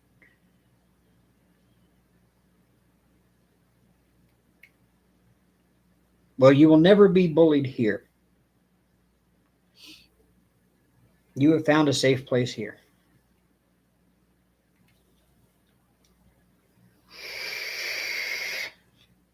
And you do not have to call me sir. I'm only 50.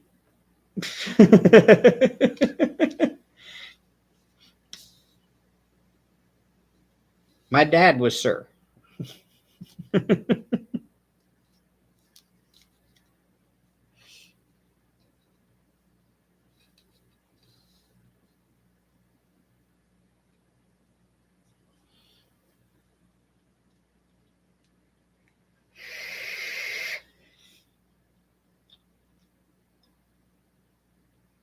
Well, that's not a good excuse.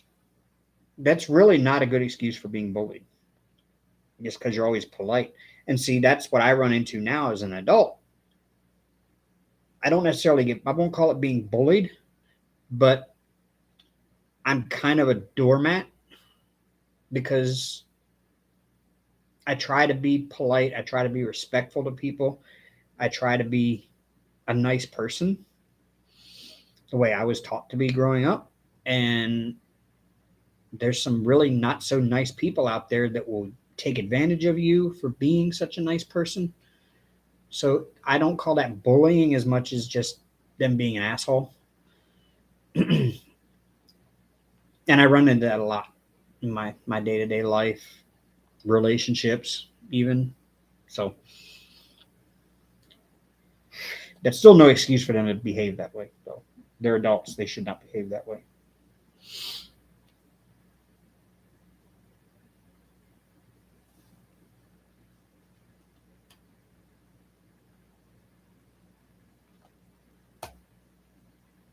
I just did DC L small m. Do I have any small m's? I do not. Not in this section. I do not. J.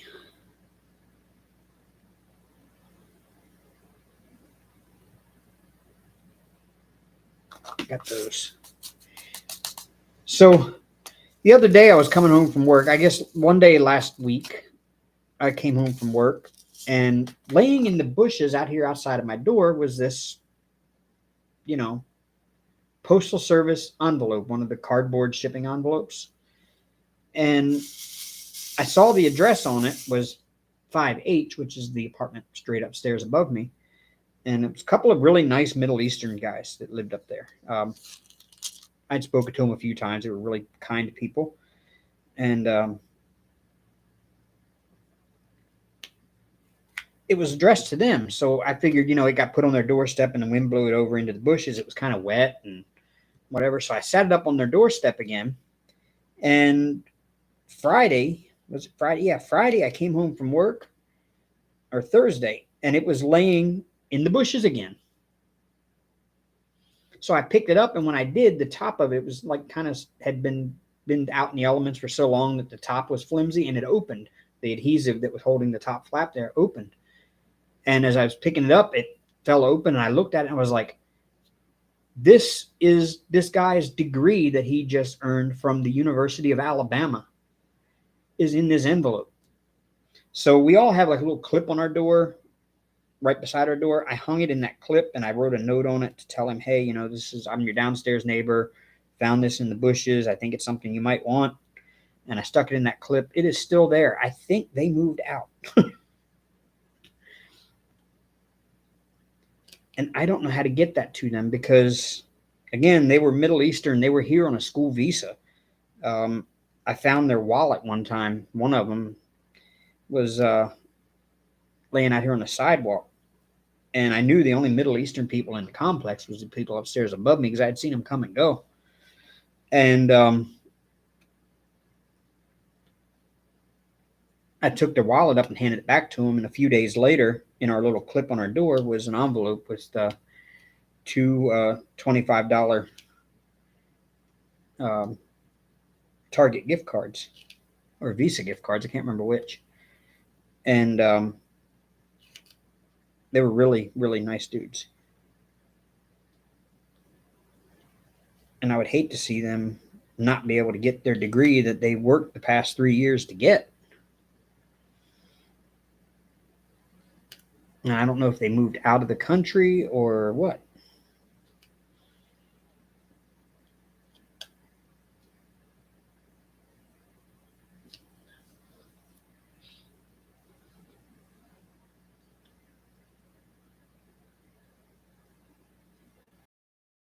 The same person that called the cops to your door on the morning of December 24th, 2019, all it did was to waste the cops' time. It took a cop and my brother to calm my mother down. She has, this YouTuber has never stopped bullying. You could probably go to your federal authorities instead of your local. I mean, do they live local to you? Or do you happen to know what city and state they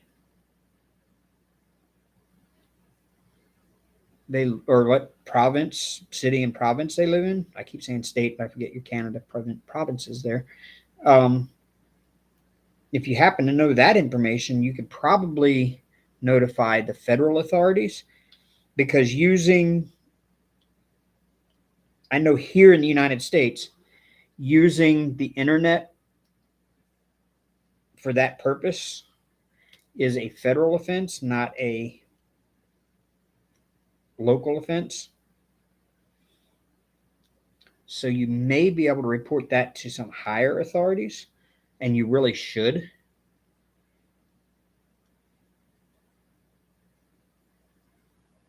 I mean, I understand being polite, but the time for polite has run out at this point if they're doing things like calling the cops to your house on Christmas Eve.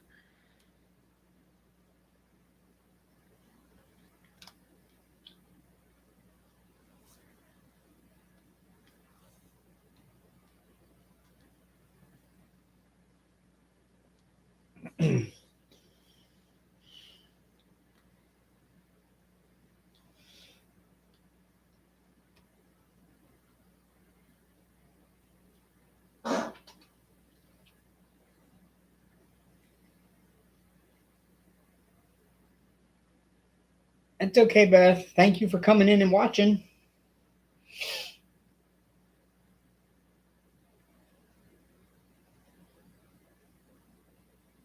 Oh, Mike and you are watching. Hi, Mike. Hello.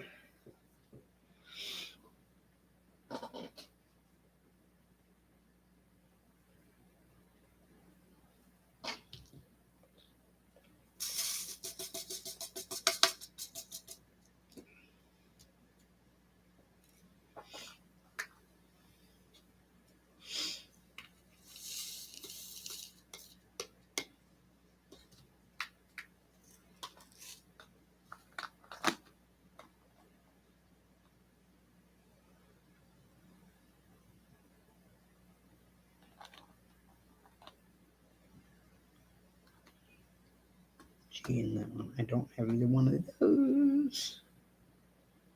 Oh, wait, I do have one of those. Wow, just one. Just one of this one.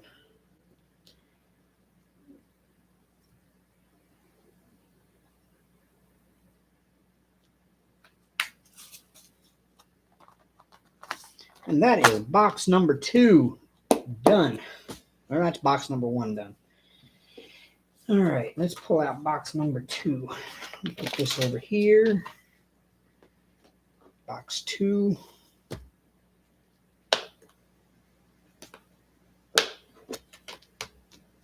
Okay, I don't have that one in this section, but I do have some of those. Another shade of blue. You know, they say there's 50 shades of gray. Well, this painting has 60 shades of blue.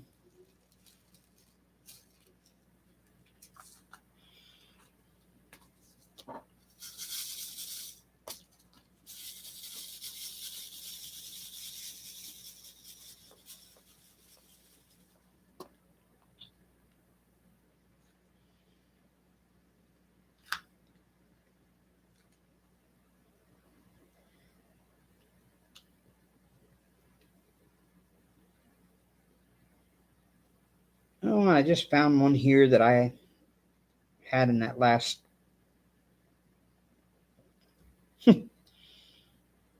Gotta love it.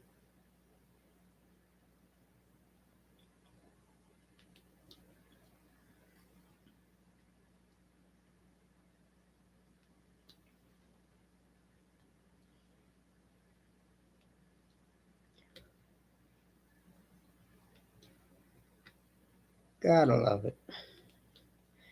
Never fails. You go through the entire box, you put the box away, you grab the next one, and sure enough, you find a symbol that was in that other box that you didn't see when you had it out.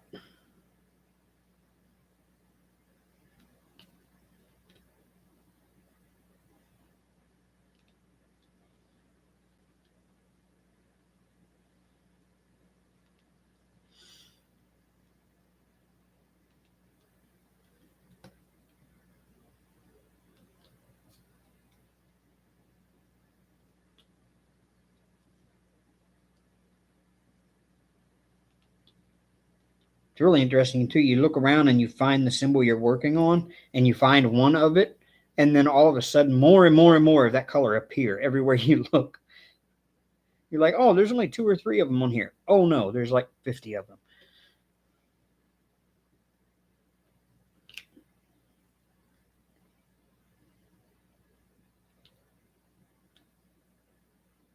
I need to pull the Hank custom back out again sometime.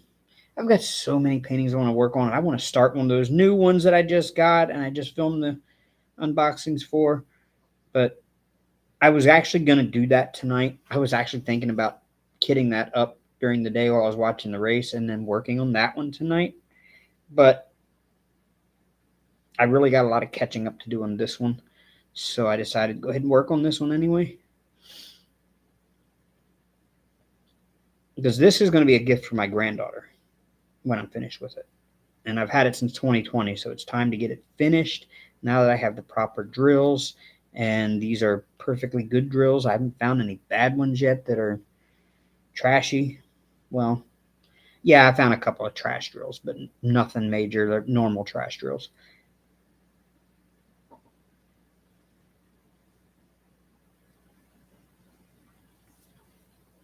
Mm.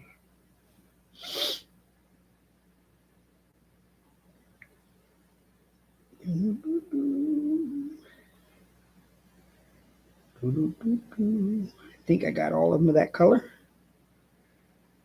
I think.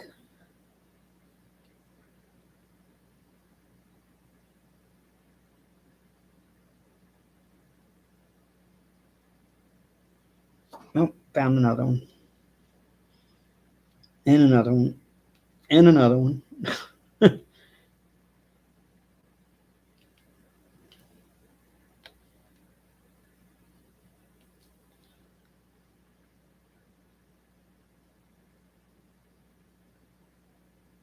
And that looks like it could be all of them. Yep. Yeah, Babes in Toyland. The drills are all molded in resin. Um, so there's going to be some that didn't mold properly. They got like they'll have like little bubble holes on the top of them where the resin didn't. The resin had a bubble in it before it hardened.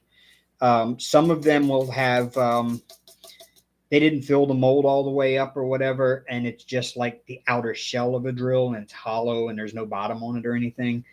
You'll run into those from time to time. You'll run into some of them will have these little they call them nibs. It's like have you ever seen a model kit where you have to take the model off of the little sprue thing that it comes on and it leaves like a little tab of plastic on it? Well, some of these drills they're made in a long thin mold.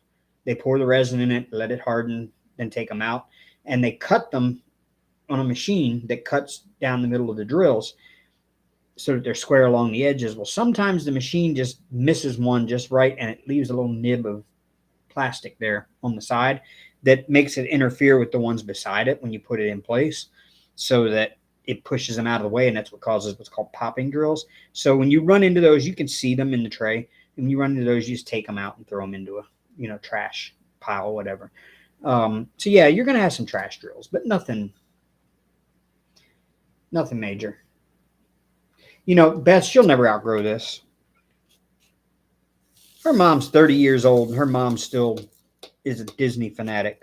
And her grandmother is my age. Her mom's mother is my age, and she's ate up with Disney. So I don't think Briley is going to outgrow Disney.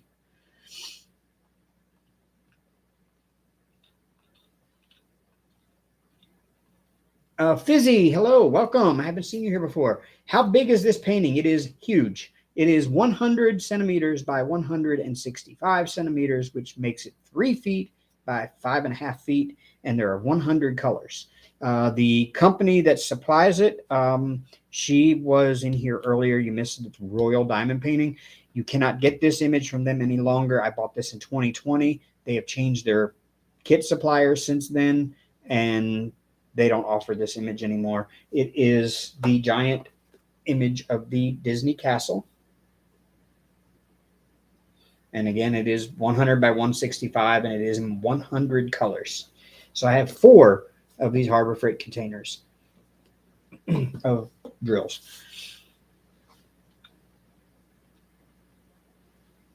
Dreamer, it should take, I don't know. If this would be my sole project and I was to work on it every moment that I'm at home and stop doing cross stitch and everything else and just concentrate on working on this every night after work and every day off, I don't know, maybe a few months. But at the pace I've been able to work on it and still keep up with other projects and stuff I've got going on, a year or so, maybe a year or more. Oh, you're not ancient. 58. I mean, you only got 8 years on me. You're not ancient.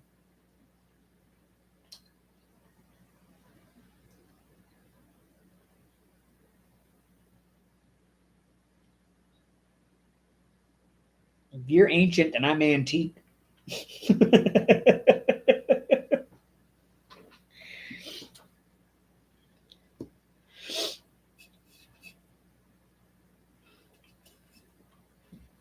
I'll be right back. I'm going to go grab a Mountain Dew.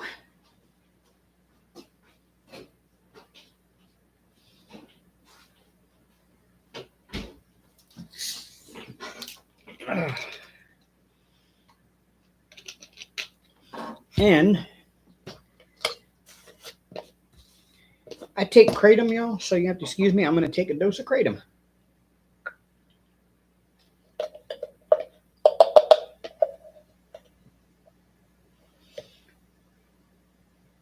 It is an ugly green powder that tastes like dirt but gives you energy and mild pain relief.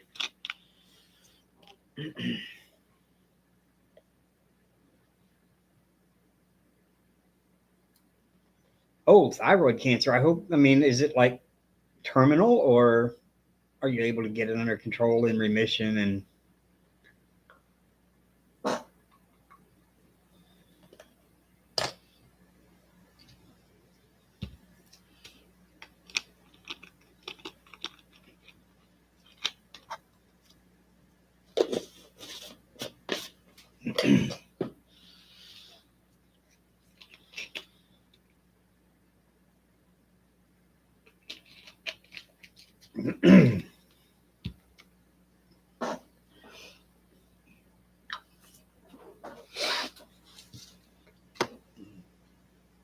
oh, let me pull that other one out of here that I need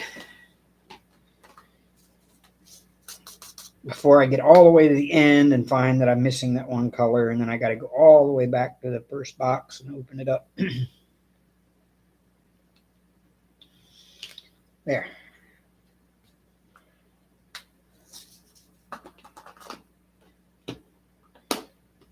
Do I have any Circle C's? I do not. Do I have any A? Big letter A. I do not.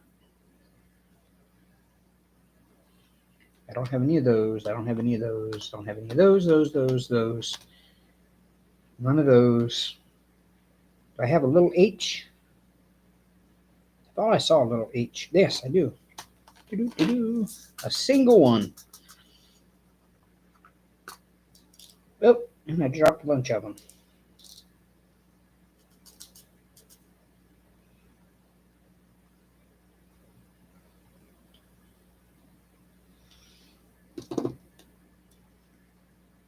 See, when you're dealing with 100 colors, you are going to have a lot of confetti. Because the reason why there's 100 colors is it provides a lot of the shading to make it that much more realistic, like the original image. I think I have one of those. I got 2 of those, 3, 4 of those, 5 of those. Here, I'll just open it up here like that, and I'll just steal from the pile.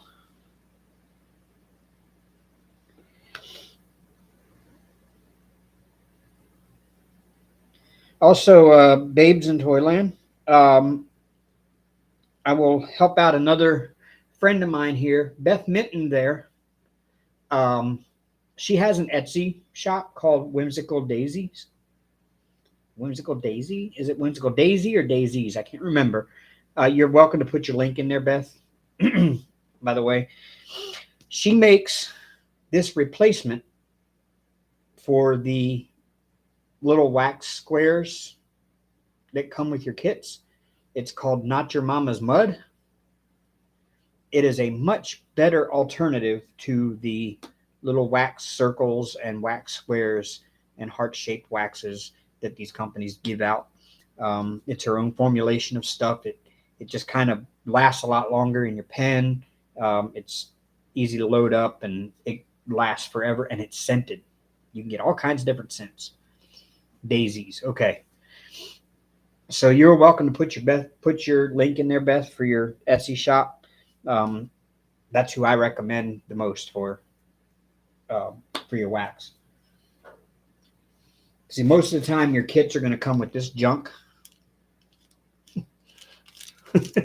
And most of us end up throwing it away. Like I save my little pink waxes and I give them to Beth because that is an ingredient in her stuff. But these things are kind of junk once you really get going, because you can buy trays like this from like Archer's Arts or K&S or a number of other companies that make trays out there. A lot of them are on Etsy. A lot of them have their own sites. A lot of them sell on Facebook. So you can get your trays. I use diamond painting pens like this one. This is hand turned on a lathe. You can see the little sparklies in there. The sparklies in there are actual diamond dust. And then you got others like this one with glitter in it. And you got other ones that are just kind of swirly. This is one that nobody else will ever get besides me now. I have a Bob Ross one. A Bob Ross diamond painting pen.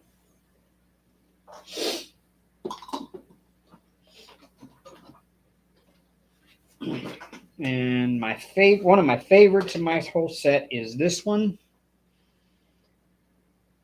I call that one my Blue Angels pen. And then my Dolphin Trails. I love my Dolphin Trails. So you'll find, you've been asking questions about diamond painting. I'll fill you in now. You will find that there is aftermarket replacements for pretty much everything that comes in a kit. Being in Canada, you probably cannot get these. These are called Harbor Freight containers. They're from a store called Harbor Freight. Unfortunately, you can't even order them online because they don't ship to Canada. But that is kind of the preferred storage method for drills for most people here in the U.S.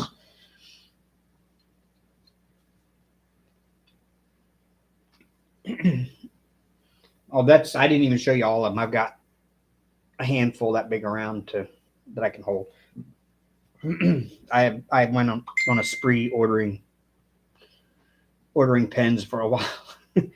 I do prefer the metal tips versus the little plastic ones that come with the kits. You can buy the stainless steel ones pretty cheap nowadays on Amazon, and you can get every size imaginable. Like this pen, I've got a single placer metal tip with a 2-placer, and I've got a 3-placer on that one with a single tip metal. That's got a 12 straightener with a single tip angled.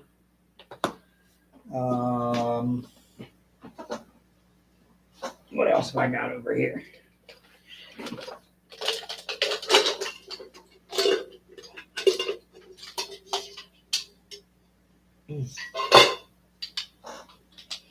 I think I may have dropped one in the floor somewhere, but It's another single tip metal, gold colored, with a 4-placer stainless steel from somewhere. That's got a 6 gold and another single placer metal, a 10 and a 9.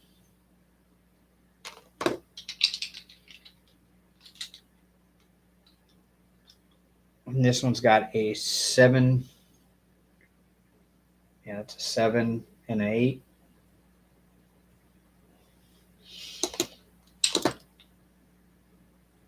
And somewhere over here, oh yeah, there it is, 4 and 5 on that one.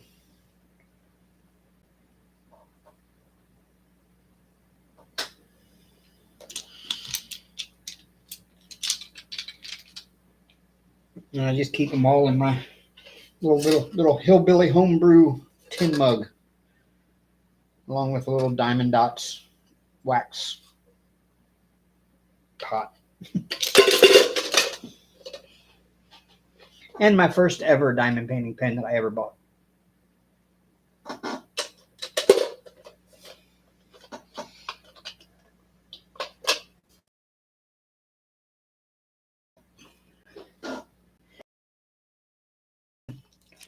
Will come in every kit you buy.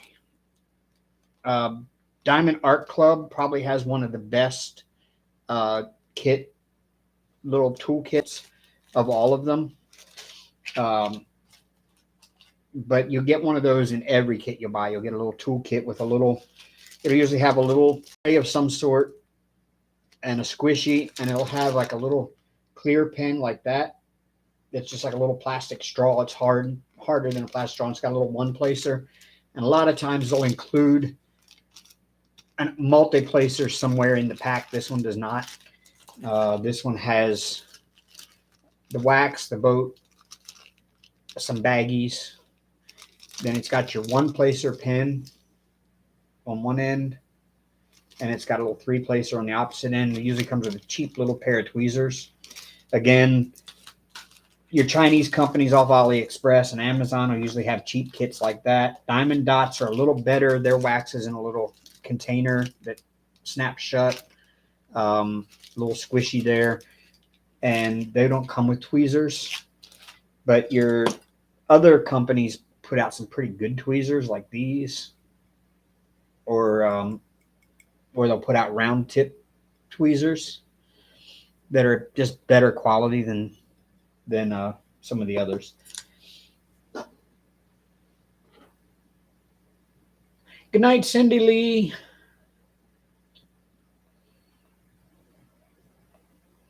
You know, you could, Beth. You really could. If you're willing to ship to Canada. I don't know what the shipping cost would be on a Harbor Freight container and how much you would have to upcharge to make a profit on it. But yeah, you could do that.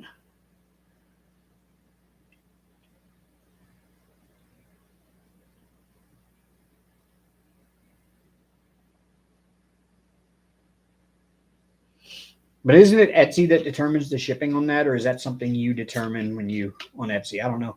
I know on eBay, if I sell something on eBay, I can tell how much I want to charge for shipping.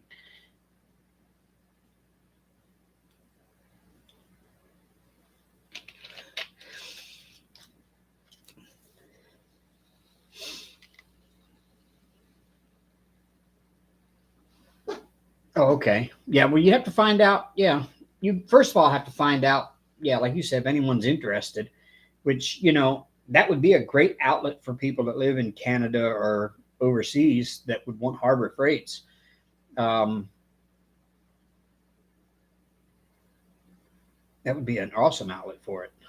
And you would have to find out how much it would cost to ship one or two. I mean, does shipping cost double when you add a second one? I mean, say you take the weight of an empty one of these and it's a pound. Probably not even that much. But if you add a second one in there, does it just double the shipping cost? I don't know if shipping works that way or not. Or you could probably fit a couple of these in like a one of those if it fits it ships boxes, and just do flat rate.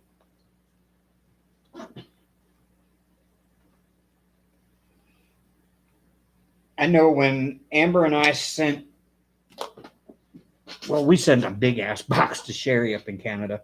It cost me like $50 to ship that up there, if I remember correctly.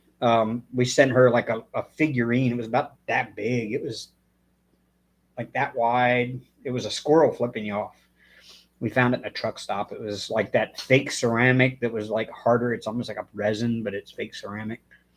And it was a really big figurine of a squirrel flipping you off. And we sent her that. And I think we included something else. I can't remember what. And we sent like 5 Harbor Freight boxes. It was a big box we sent. It cost me like $50 to ship it to Canada.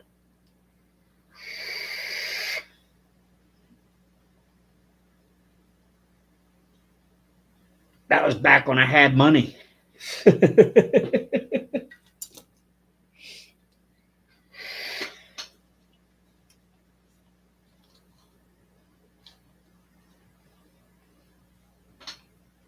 Wow, we still got 12 people and it's almost 10:30. Cool. We got 12 people and 14 likes. I like that.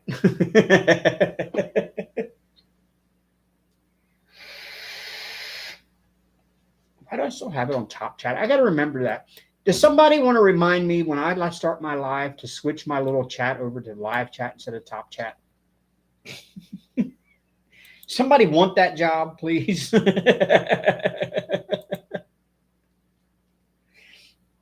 It's your job. Remind me at the beginning of chat to switch my chat from top chat to live chat. Why it puts it on top chat to begin with in default anyway, I have no clue. But that is the dumbest thing I've ever seen. Why would you only want top chat?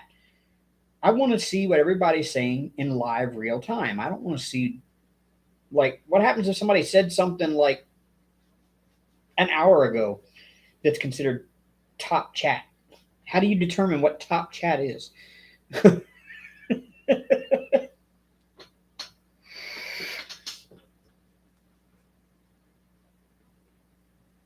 I mean, I may have to contact YouTube and ask them to just please do away with that because nobody uses it. And it's a pain to have to switch over to live chat or remember to have to do it every time you go live.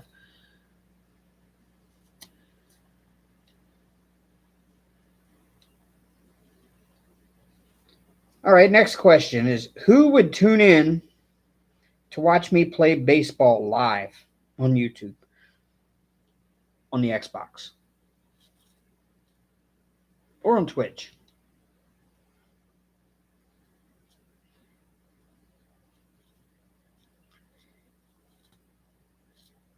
You know what, Beth? That just reminds me.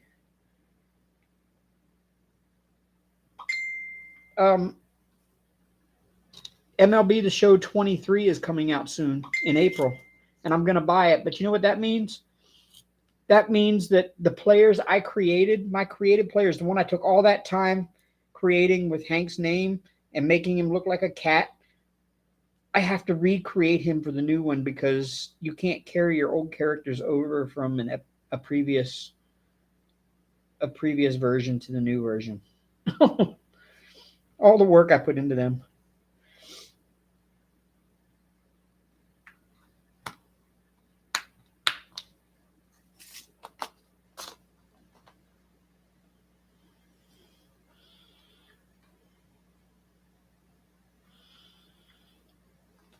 And the geniuses in China that charted this put M's, W's, and V's all together. And they're all different shades of blue.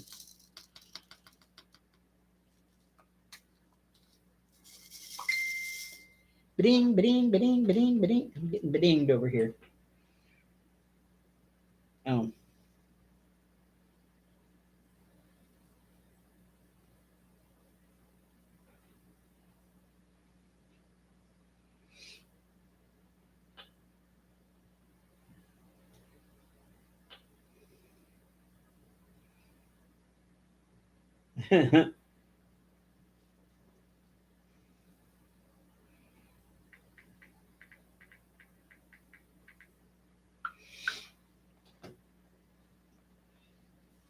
Okay, hopefully that annoying sound trouble stopped.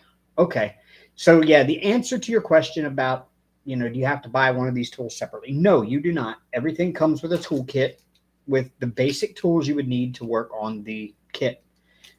Some of the toolkits are better, some are worse. Just depends on where you get your diamond painting from.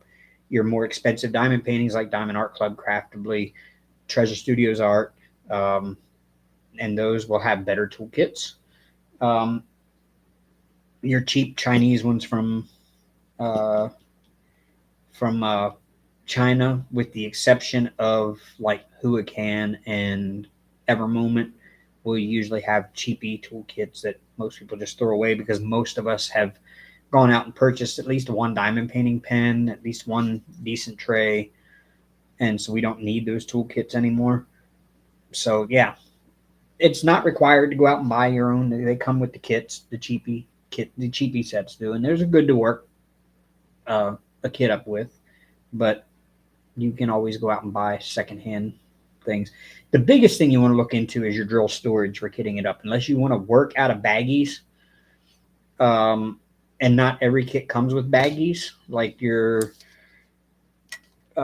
this Royal will come with baggies if you order from them. Um, Evermoment comes in baggies. I'm not sure. I think Craftably does. I know Treasure Studios Art does. But most of them, like the Chinese ones, come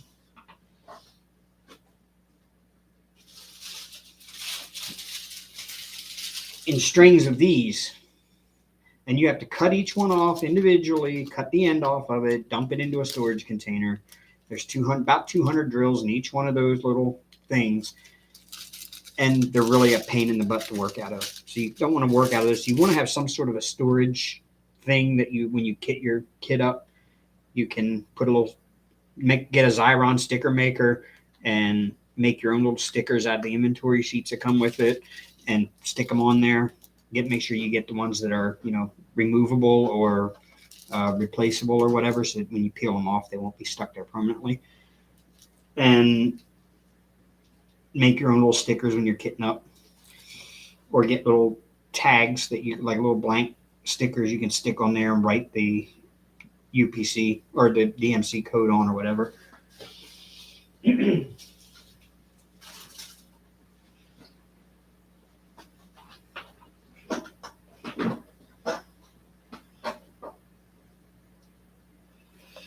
Oh, I will, Nana. Thank you. Take it easy. I'll talk to you when I get done.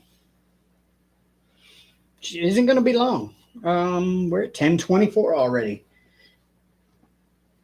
Still got about a half hour to go. Y'all hanging with me for a half hour? Yeah. Okay, cool.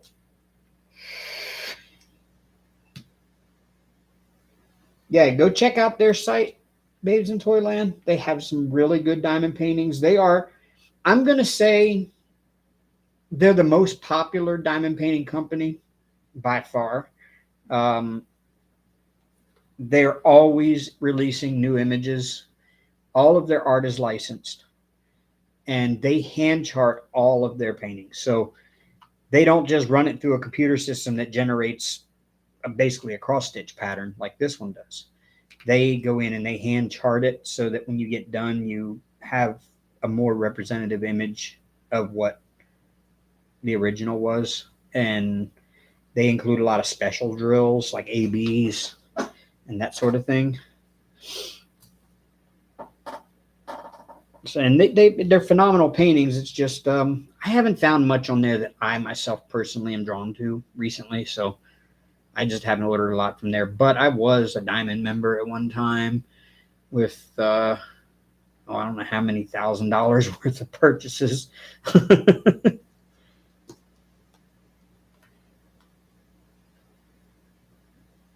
Yeah, they're expensive. They're a little expensive. And just like Treasure Studios art right now is kind of expensive because she just raised her prices. She said she had to because of whatever, but I don't know why that was. But she kind of raised them a little higher. She kind of priced me out of the market on them for sure, at least for a while. But I'm still an affiliate with them, so I've still got some to work on here that I've gotten over the past few years. Treasure Studios Art is the only place you can get John Poppleton, and I love his work.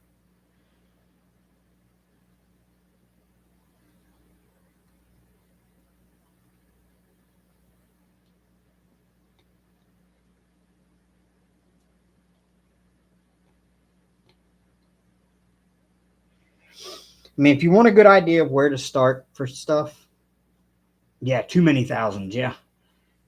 It's 12:24 a.m. on Monday there. Okay, see, for me, it is 10:27 p.m. on Sunday.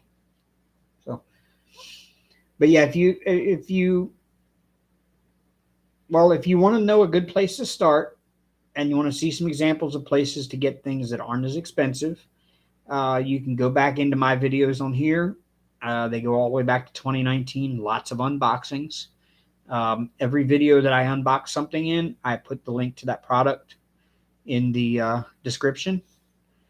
And I usually try to tell you whether I feel like it was worth what I paid for it or not. So that way you know if you're getting a good deal. And you can go through and find stuff you like. A good site to really look for stuff that's not super expensive. And you can get bigger paintings for smaller amounts, lower amounts that actually look really good when you get done is a company on AliExpress. It's a seller on there called Home Fun, HOMFUN, no E. So it's not Home Fun, but it's HOMFUN. They have beautiful, brightly colored drills. Their drills for me, I seem to be the most vividly colored ones of all the companies I've done, besides maybe Diamond Art Club. And I paid very little for two 70 by 70 paintings that I did for my granddaughters. In fact, you can even see those paintings in my videos that I did. You can see both of those because I framed them up on video. And then I also filmed when I delivered them to my granddaughters and gave them to them. But yeah, those were like really cheap. Like, I mean, one of them was like 20 something US and the other one was like $17 US. One was a Lisa Frank unicorn with, you know what Lisa Frank unicorns look like. Lots of rainbow and white. Yeah, it was beautiful. Very vivid and bright colored. And then I did one that had all the Disney princesses laying around the edge of the canvas with their hair tangled in the middle. And that was a 70 by 70. It came with like 40 or 50 colors. I can't remember which. And it turned out phenomenal.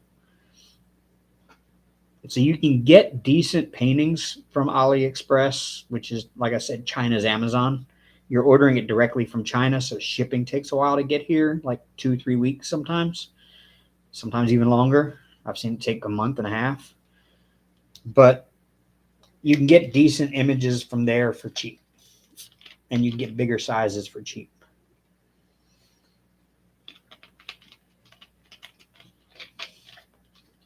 Yeah, Home Fun, Huacan, which is Huacan. Hello, Sandra.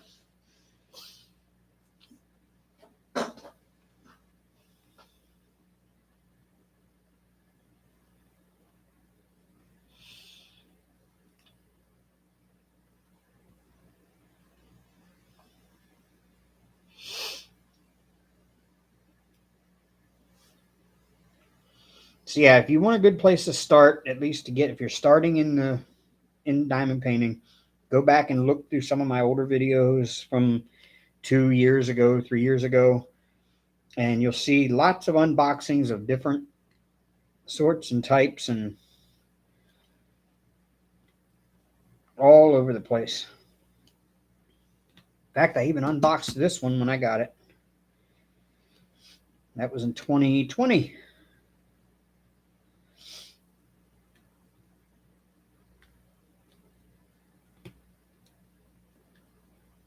And for the longest time, I never missed a live. It was just when it really started missing a lot of lives when Amber and I started getting towards the end.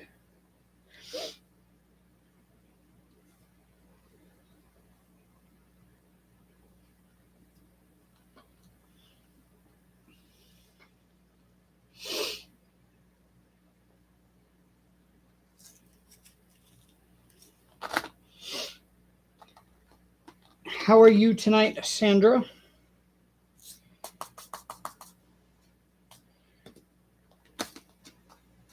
Kids haven't driven you completely nuts yet tonight, have they?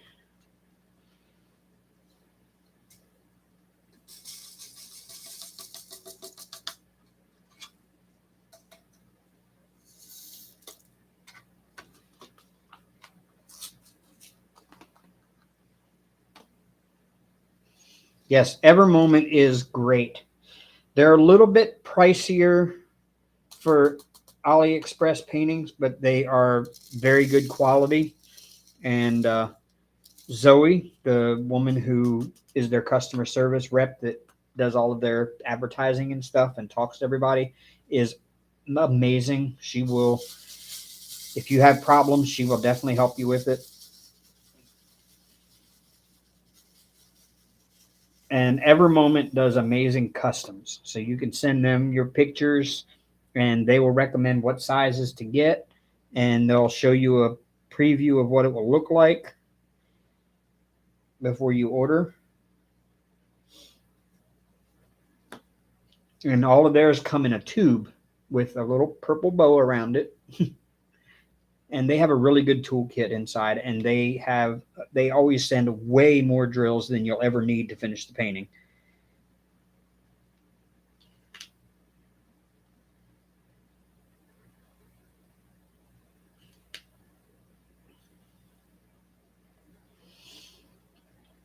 Oh, Evermoment is the best price for drills too. I've never bought just drills from Evermoment. Um, I bought a 447 kit from Home Fun, and I bought a 447 kit from another company. And I found that the Home Fun drills, every single one of them, are in a different dye lot of their own league. Uh, Very vivid, bright colors, just amazing colors. And the one I bought from another random China company were like dull and just not vivid at all. They were like muted, like every color. And I was just like, this is so odd how two different companies can have two differently dyed drills.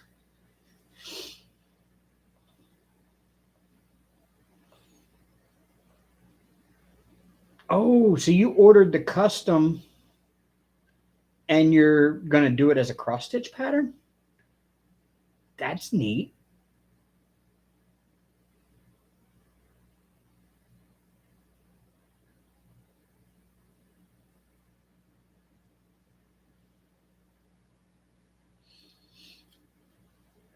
Or you took, or you submitted your Haid cross stitch pattern to them and they're turning it into a custom for you.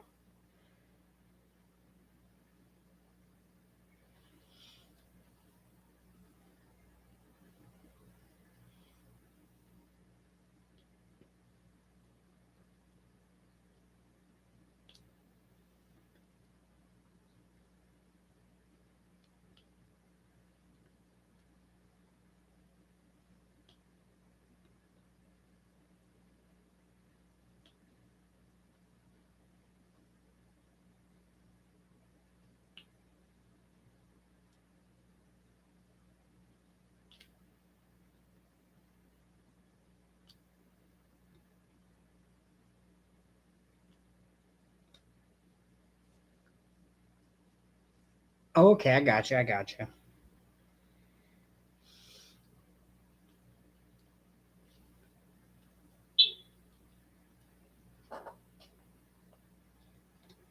I was going to say you could easily calculate the number of, well, you already know what the stitches dimensions are.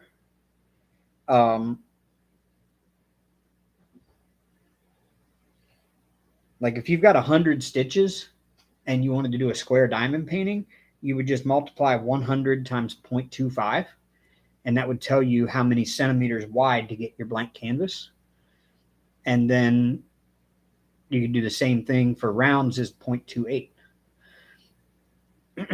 And then that'll tell you how wide to get your blank canvas. And then all you gotta do is just follow the cross stitch pattern on the blank canvas, because the blank canvas would probably come separated in the 10 by 10 little, 10 stitch by 10 stitch squares. So it'd be really easy to work it from the top corner working down or whatever. Just work your cross stitch pattern as if you were stitching, but using diamonds instead. Yeah, that would be really good.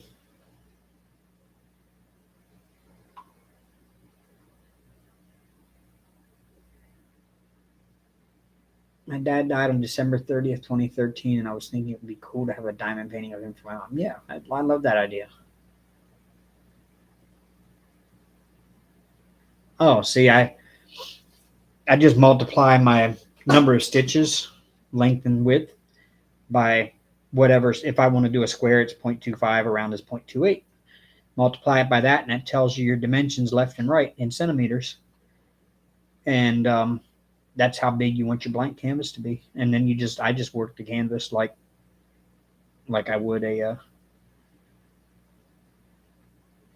cross stitch. Maybe start in the middle or start on the upper left corner, whatever.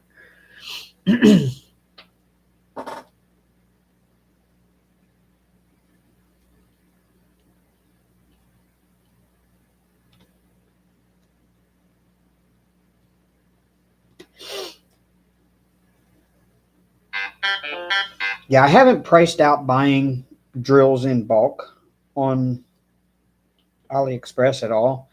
I thought more along the lines of buying from like Diamond Drills USA. And then, of course, my specialty drills will always, always, always come from Tmall.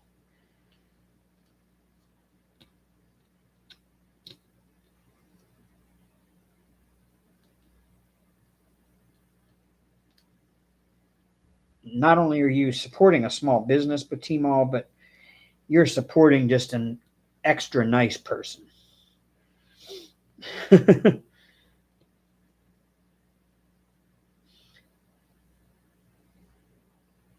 Sandra says, Wednesday is pink shirt day, and no one ever sees our shirts under our jackets, so I'm attempting to crochet a pink toque. What is a toque? Jacket, I guess. So you use these fancy words, Sandra, and I'm just like, what does that mean?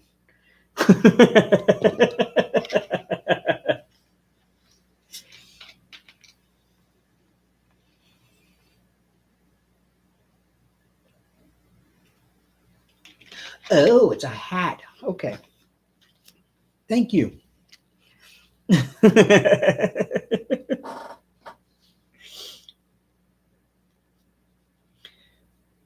Sandra is always in a Zoom chat that I'm in, and she likes to speak in different tongues sometimes. She's really good with Japanese. I haven't really learned any yet because I don't remember it after she says it, but yeah.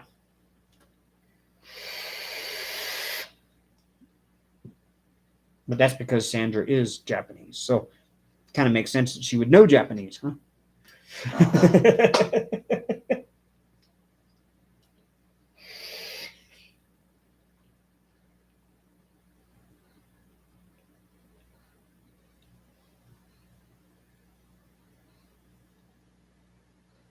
Okay, I have to check that out. It just seems to me, I mean, I guess the way I would do it just seems like so simplistic to me that I'd probably stick with how I do it instead of having to print things on separate things and whatever. When all I got to do is just use my cross stitch pattern, because I use Pattern Keeper on my phone, so it wouldn't really be too difficult for me. And I just get a blank canvas the size I need and buy the drills I need based upon uh, the drill chart of how many, because normally it tells you how many stitches of each color there are in your not your drill chart, your thread chart. So now I would just need to order my drills that way, and then said I would work from the upper left or bottom right, just working off Pattern Keeper. A beanie. Okay, that makes more sense. There's your chat, Sandra. Yes, it decided to show up.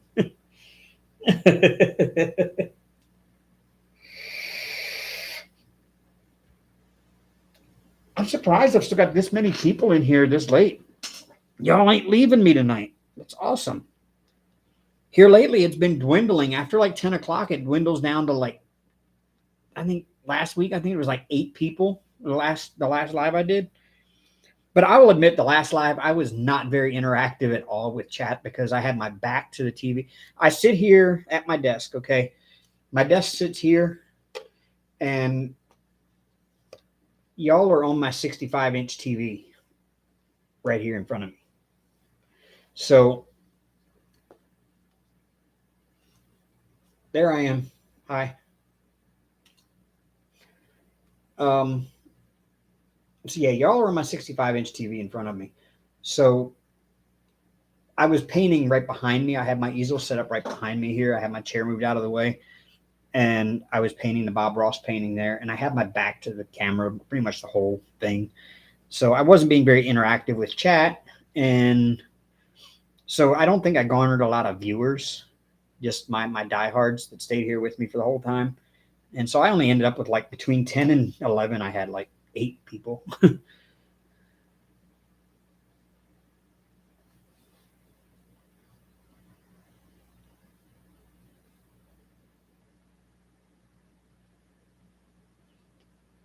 Yeah, Sandra, she's in Canada. She's in Eastern Canada. She's new here, so welcome. It's nice seeing new faces. I always want to try to lure new faces in and then corrupt them.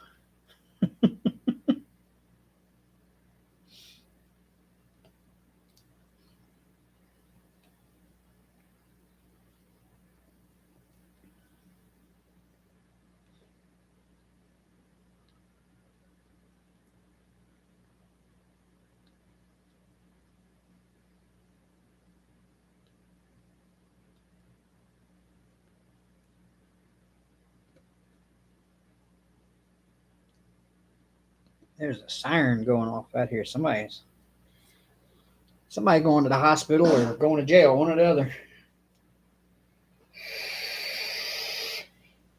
Yeah, you can't. You don't have an Android. There is an app. You have to ask Ashley, Sandra. She has an app for iPhone that you can use. That's like Pattern Keeper.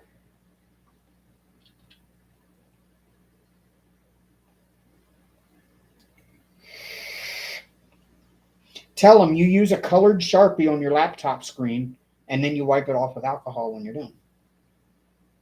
But you can't adjust the size of your pattern then on the screen. So then what you got to do is work a certain area until you run out of you know space there on the screen, and then you got to take alcohol and wipe all of the Sharpie off of your screen, and then you can move the pattern and start again, and then mark off each one on the screen as you go.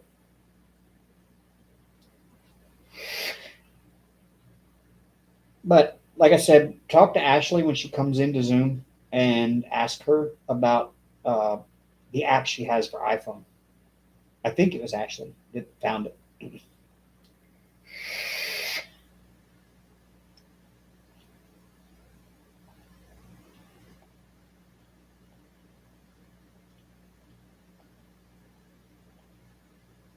Oh, I mean, yeah, it's funny, but it's true. Rubbing alcohol, normal everyday isopropyl alcohol, will take Sharpie right off of a screen. No residue, no nothing. Just a tissue and some rubbing alcohol, and just wipe it right across, and it takes it right off, just like whiteboard marker. I don't know how many times when I was doing my CGI 3D design work on my computer, how many times I marked stuff on my screen so that I would be able to move little vertexes and segments around that I needed to. And I would mark them before I did it so I could move them back to where they originally were. And I would use Sharpie. And I always kept the thing of rubbing alcohol and tissues right there on the desk beside me. And when I got done, I just wet the tissue with the rubbing alcohol and just wipe it right off.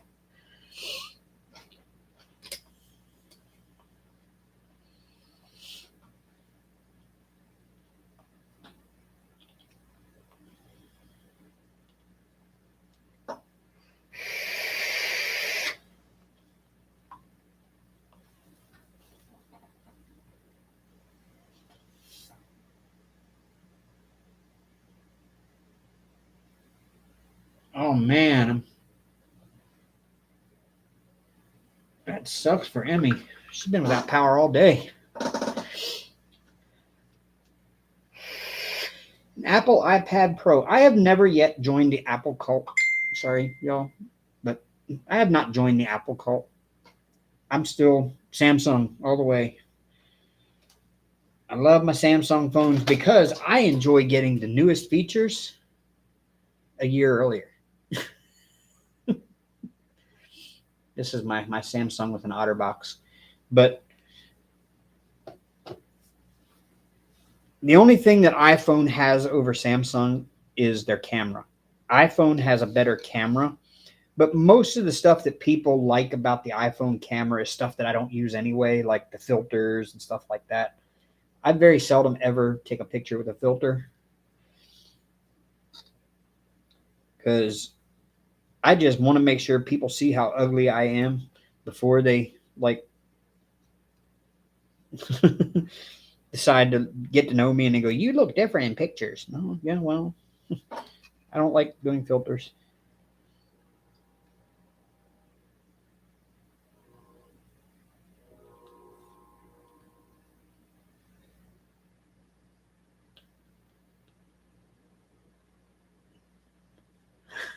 Yeah, Apple cult. I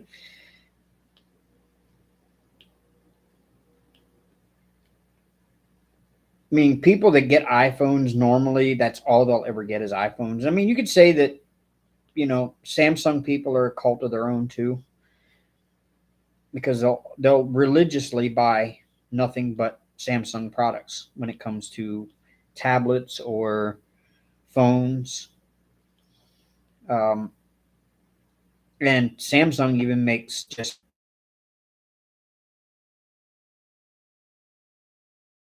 and it has the coolest filter built in feature into it. I can take like leftover spaghetti from yesterday. If I made spaghetti last night and I want to have another dish today, I'll put my noodles on the plate. I'll put some sauce on top of it. I'll cover it with a paper towel. I'll put it in the microwave and I'll just hit this reheat button and start. And what it does is it actually reads the temperature of your food and adjusts its power so that it doesn't overcook the food and make it all crunchy on the edges and dry it out and then cold in the middle. It'll heat it through the middle and everything, and it comes out just as if you had just taken it out of the pot. And it's an awesome feature. And the only one I found that in is a Samsung. And they make amazing washers and dryers.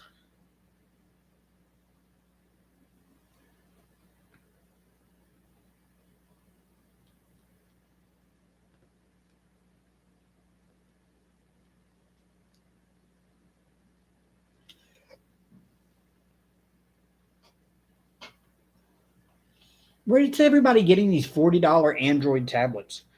Like Emmy Sue bought a cheap Android tablet too. Where's everybody buying these cheap Android tablets from? I need to know because I need to get one just for my pattern keeper. I mean, I've got an Android phone. I got pattern keeper on there, but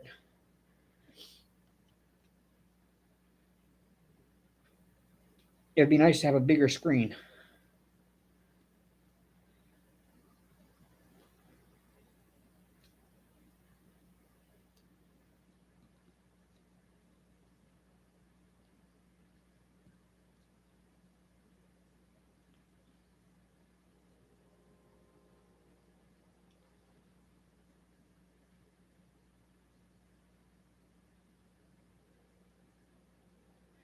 Night Dreamer.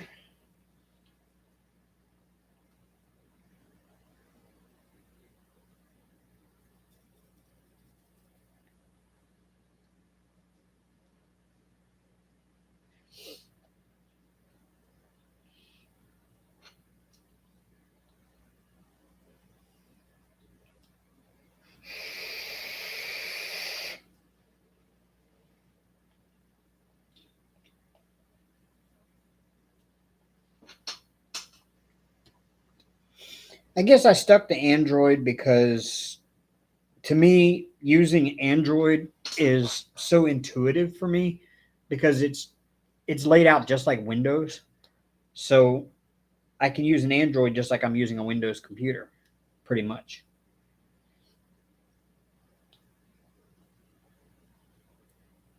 The only thing I have that is Apple product at all is that this little bitty iPod Nano that I've had since 2008. You can kind of still see the Apple logo on the back. It's still there. But yeah, it's a little 2 GB or four, I can't remember which. 4 GB iPod Nano. That was given to me as a Christmas gift in 2008. It still works. I had to buy a new charger for it just recently. But the only problem is down there's no way I can hook this up. Uh-oh. See you later, Terry. Hope everything's okay. Well, probably not if you're taking her to the hospital. But I hope it's nothing serious.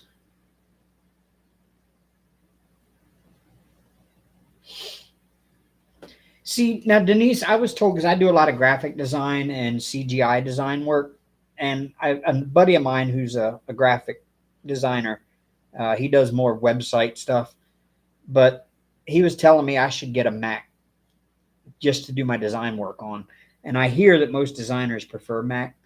It's because it runs so much more efficiently. There's not as much open stuff in the background as there is with Windows, so it doesn't use as much of your resources as Windows does, just to have Windows open. So I do know that's a thing. I just never got the opportunity to buy one.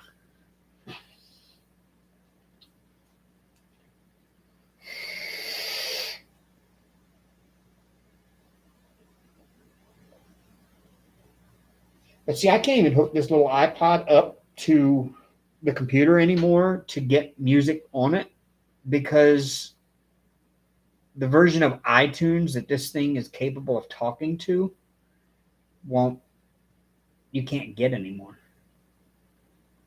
because everything went away from standalone MP3 players like this and went to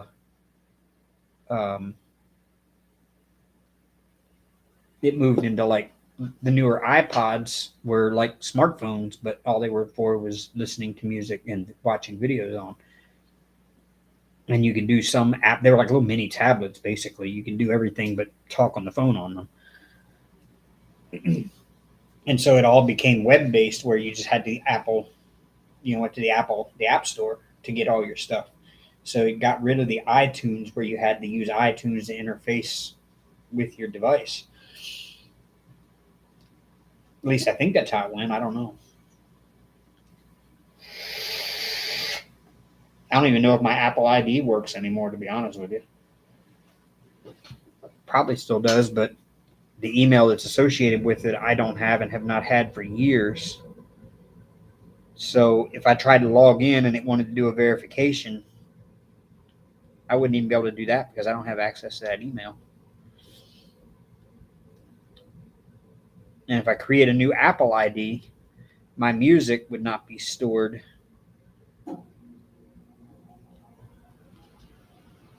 And so anytime I hook my iPod up, it would erase this iPod, and there's music on here that I don't know that I can get anymore.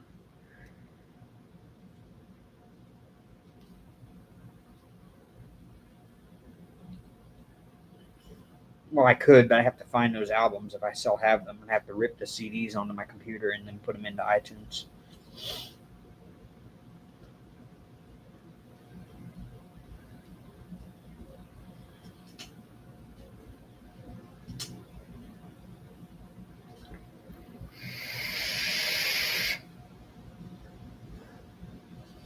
Yeah, see, I'm the same. I'm from the age when phones were hung on the wall and you had a cord that you got tangled up in when you were talking to your friends on the phone.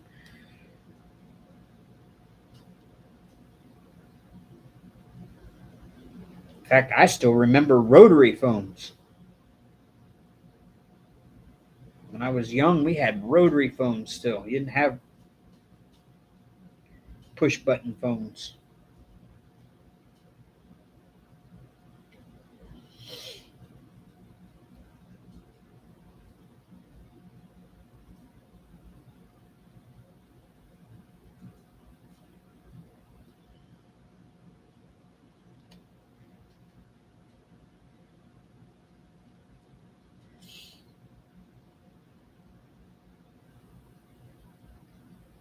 It should all be in the cloud. If you buy a new device, all your music should transfer when you sign into your Apple ID. Yeah, it should, but the problem is signing into that Apple ID. It's been so long since I signed into it. They may try to do the two-step verification where it says, we're going to send a code to your email. Well, good luck with that, because I haven't had that email that I used for that sign in since, God, when was the last time I was able to sign into that email?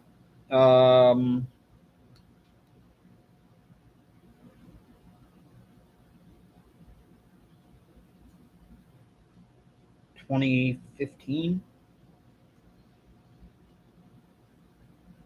And that email is now gone. It doesn't even exist anymore because when I left that Comcast account behind,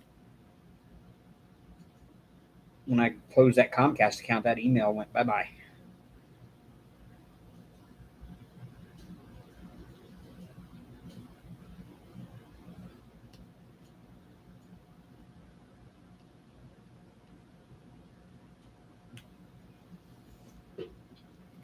Hello, Ashley.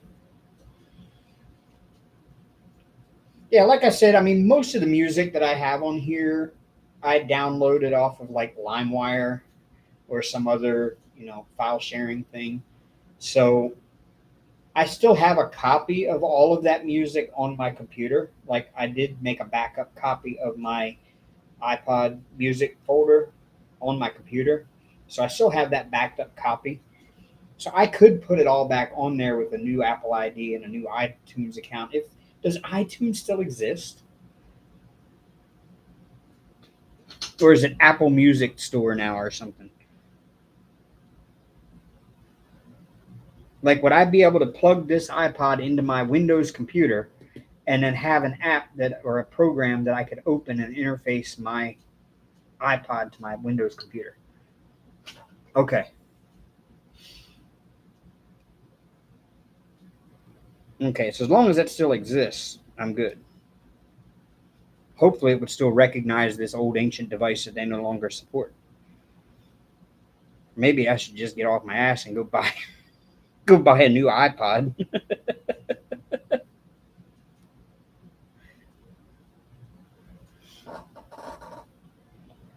But I love this old one and it still works. Why do I want to change?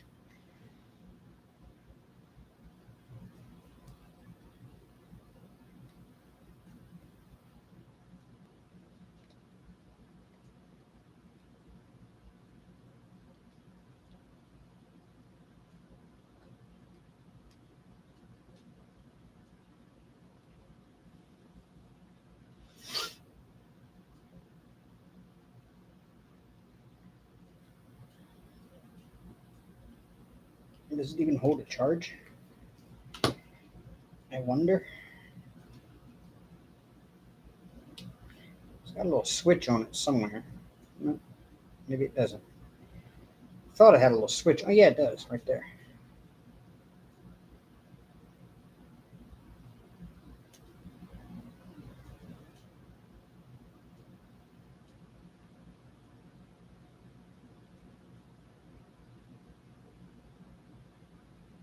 No, probably got to charge it again.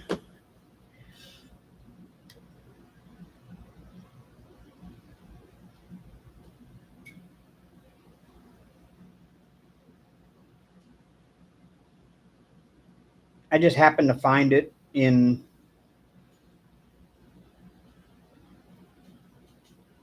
when I moved up here. It was in a bottom of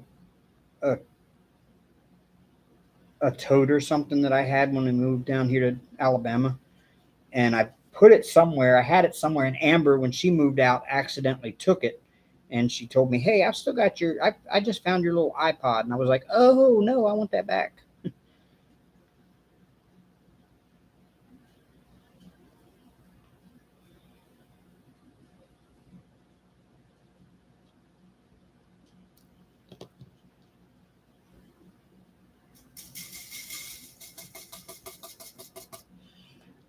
Yeah, I mean, it's got a color screen, and you like scroll through all of it. Like when you put a song on there, it automatically finds the album art for you, and puts all of the songs from each album under that album art, and you just kind of scroll through with like using your finger like this, and it scrolls through like a fan of all these albums, and it's like across like a book pages, and you stop on the one you want, and you can open it and look through all the songs from that album. It's really cool.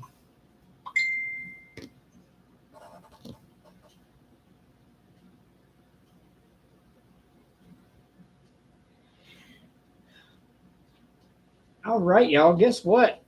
It is 11 o'clock. That means it is time for me to go because I have to get ready to go to work tomorrow early in the morning. So I will be back next Sunday night, 8 a.m. Central Time or 8 p.m. Central Time, and we will do this again in a week. In the meantime, I have 2 videos that I filmed last night that I need to edit together, and I will get them uploaded during the week, this coming week. So be on the lookout for those. To make sure you get them, you can subscribe down below and turn on the little bell, and that way you'll be notified when I do upload new videos or when I set up my live in advance and schedule it so that you'll be notified of it, that I am getting ready to go live and you won't miss it. So until next week, take it easy. Don't get in no trouble. Stay healthy. And I will see you next Sunday evening. Until then, rock on, roll tide.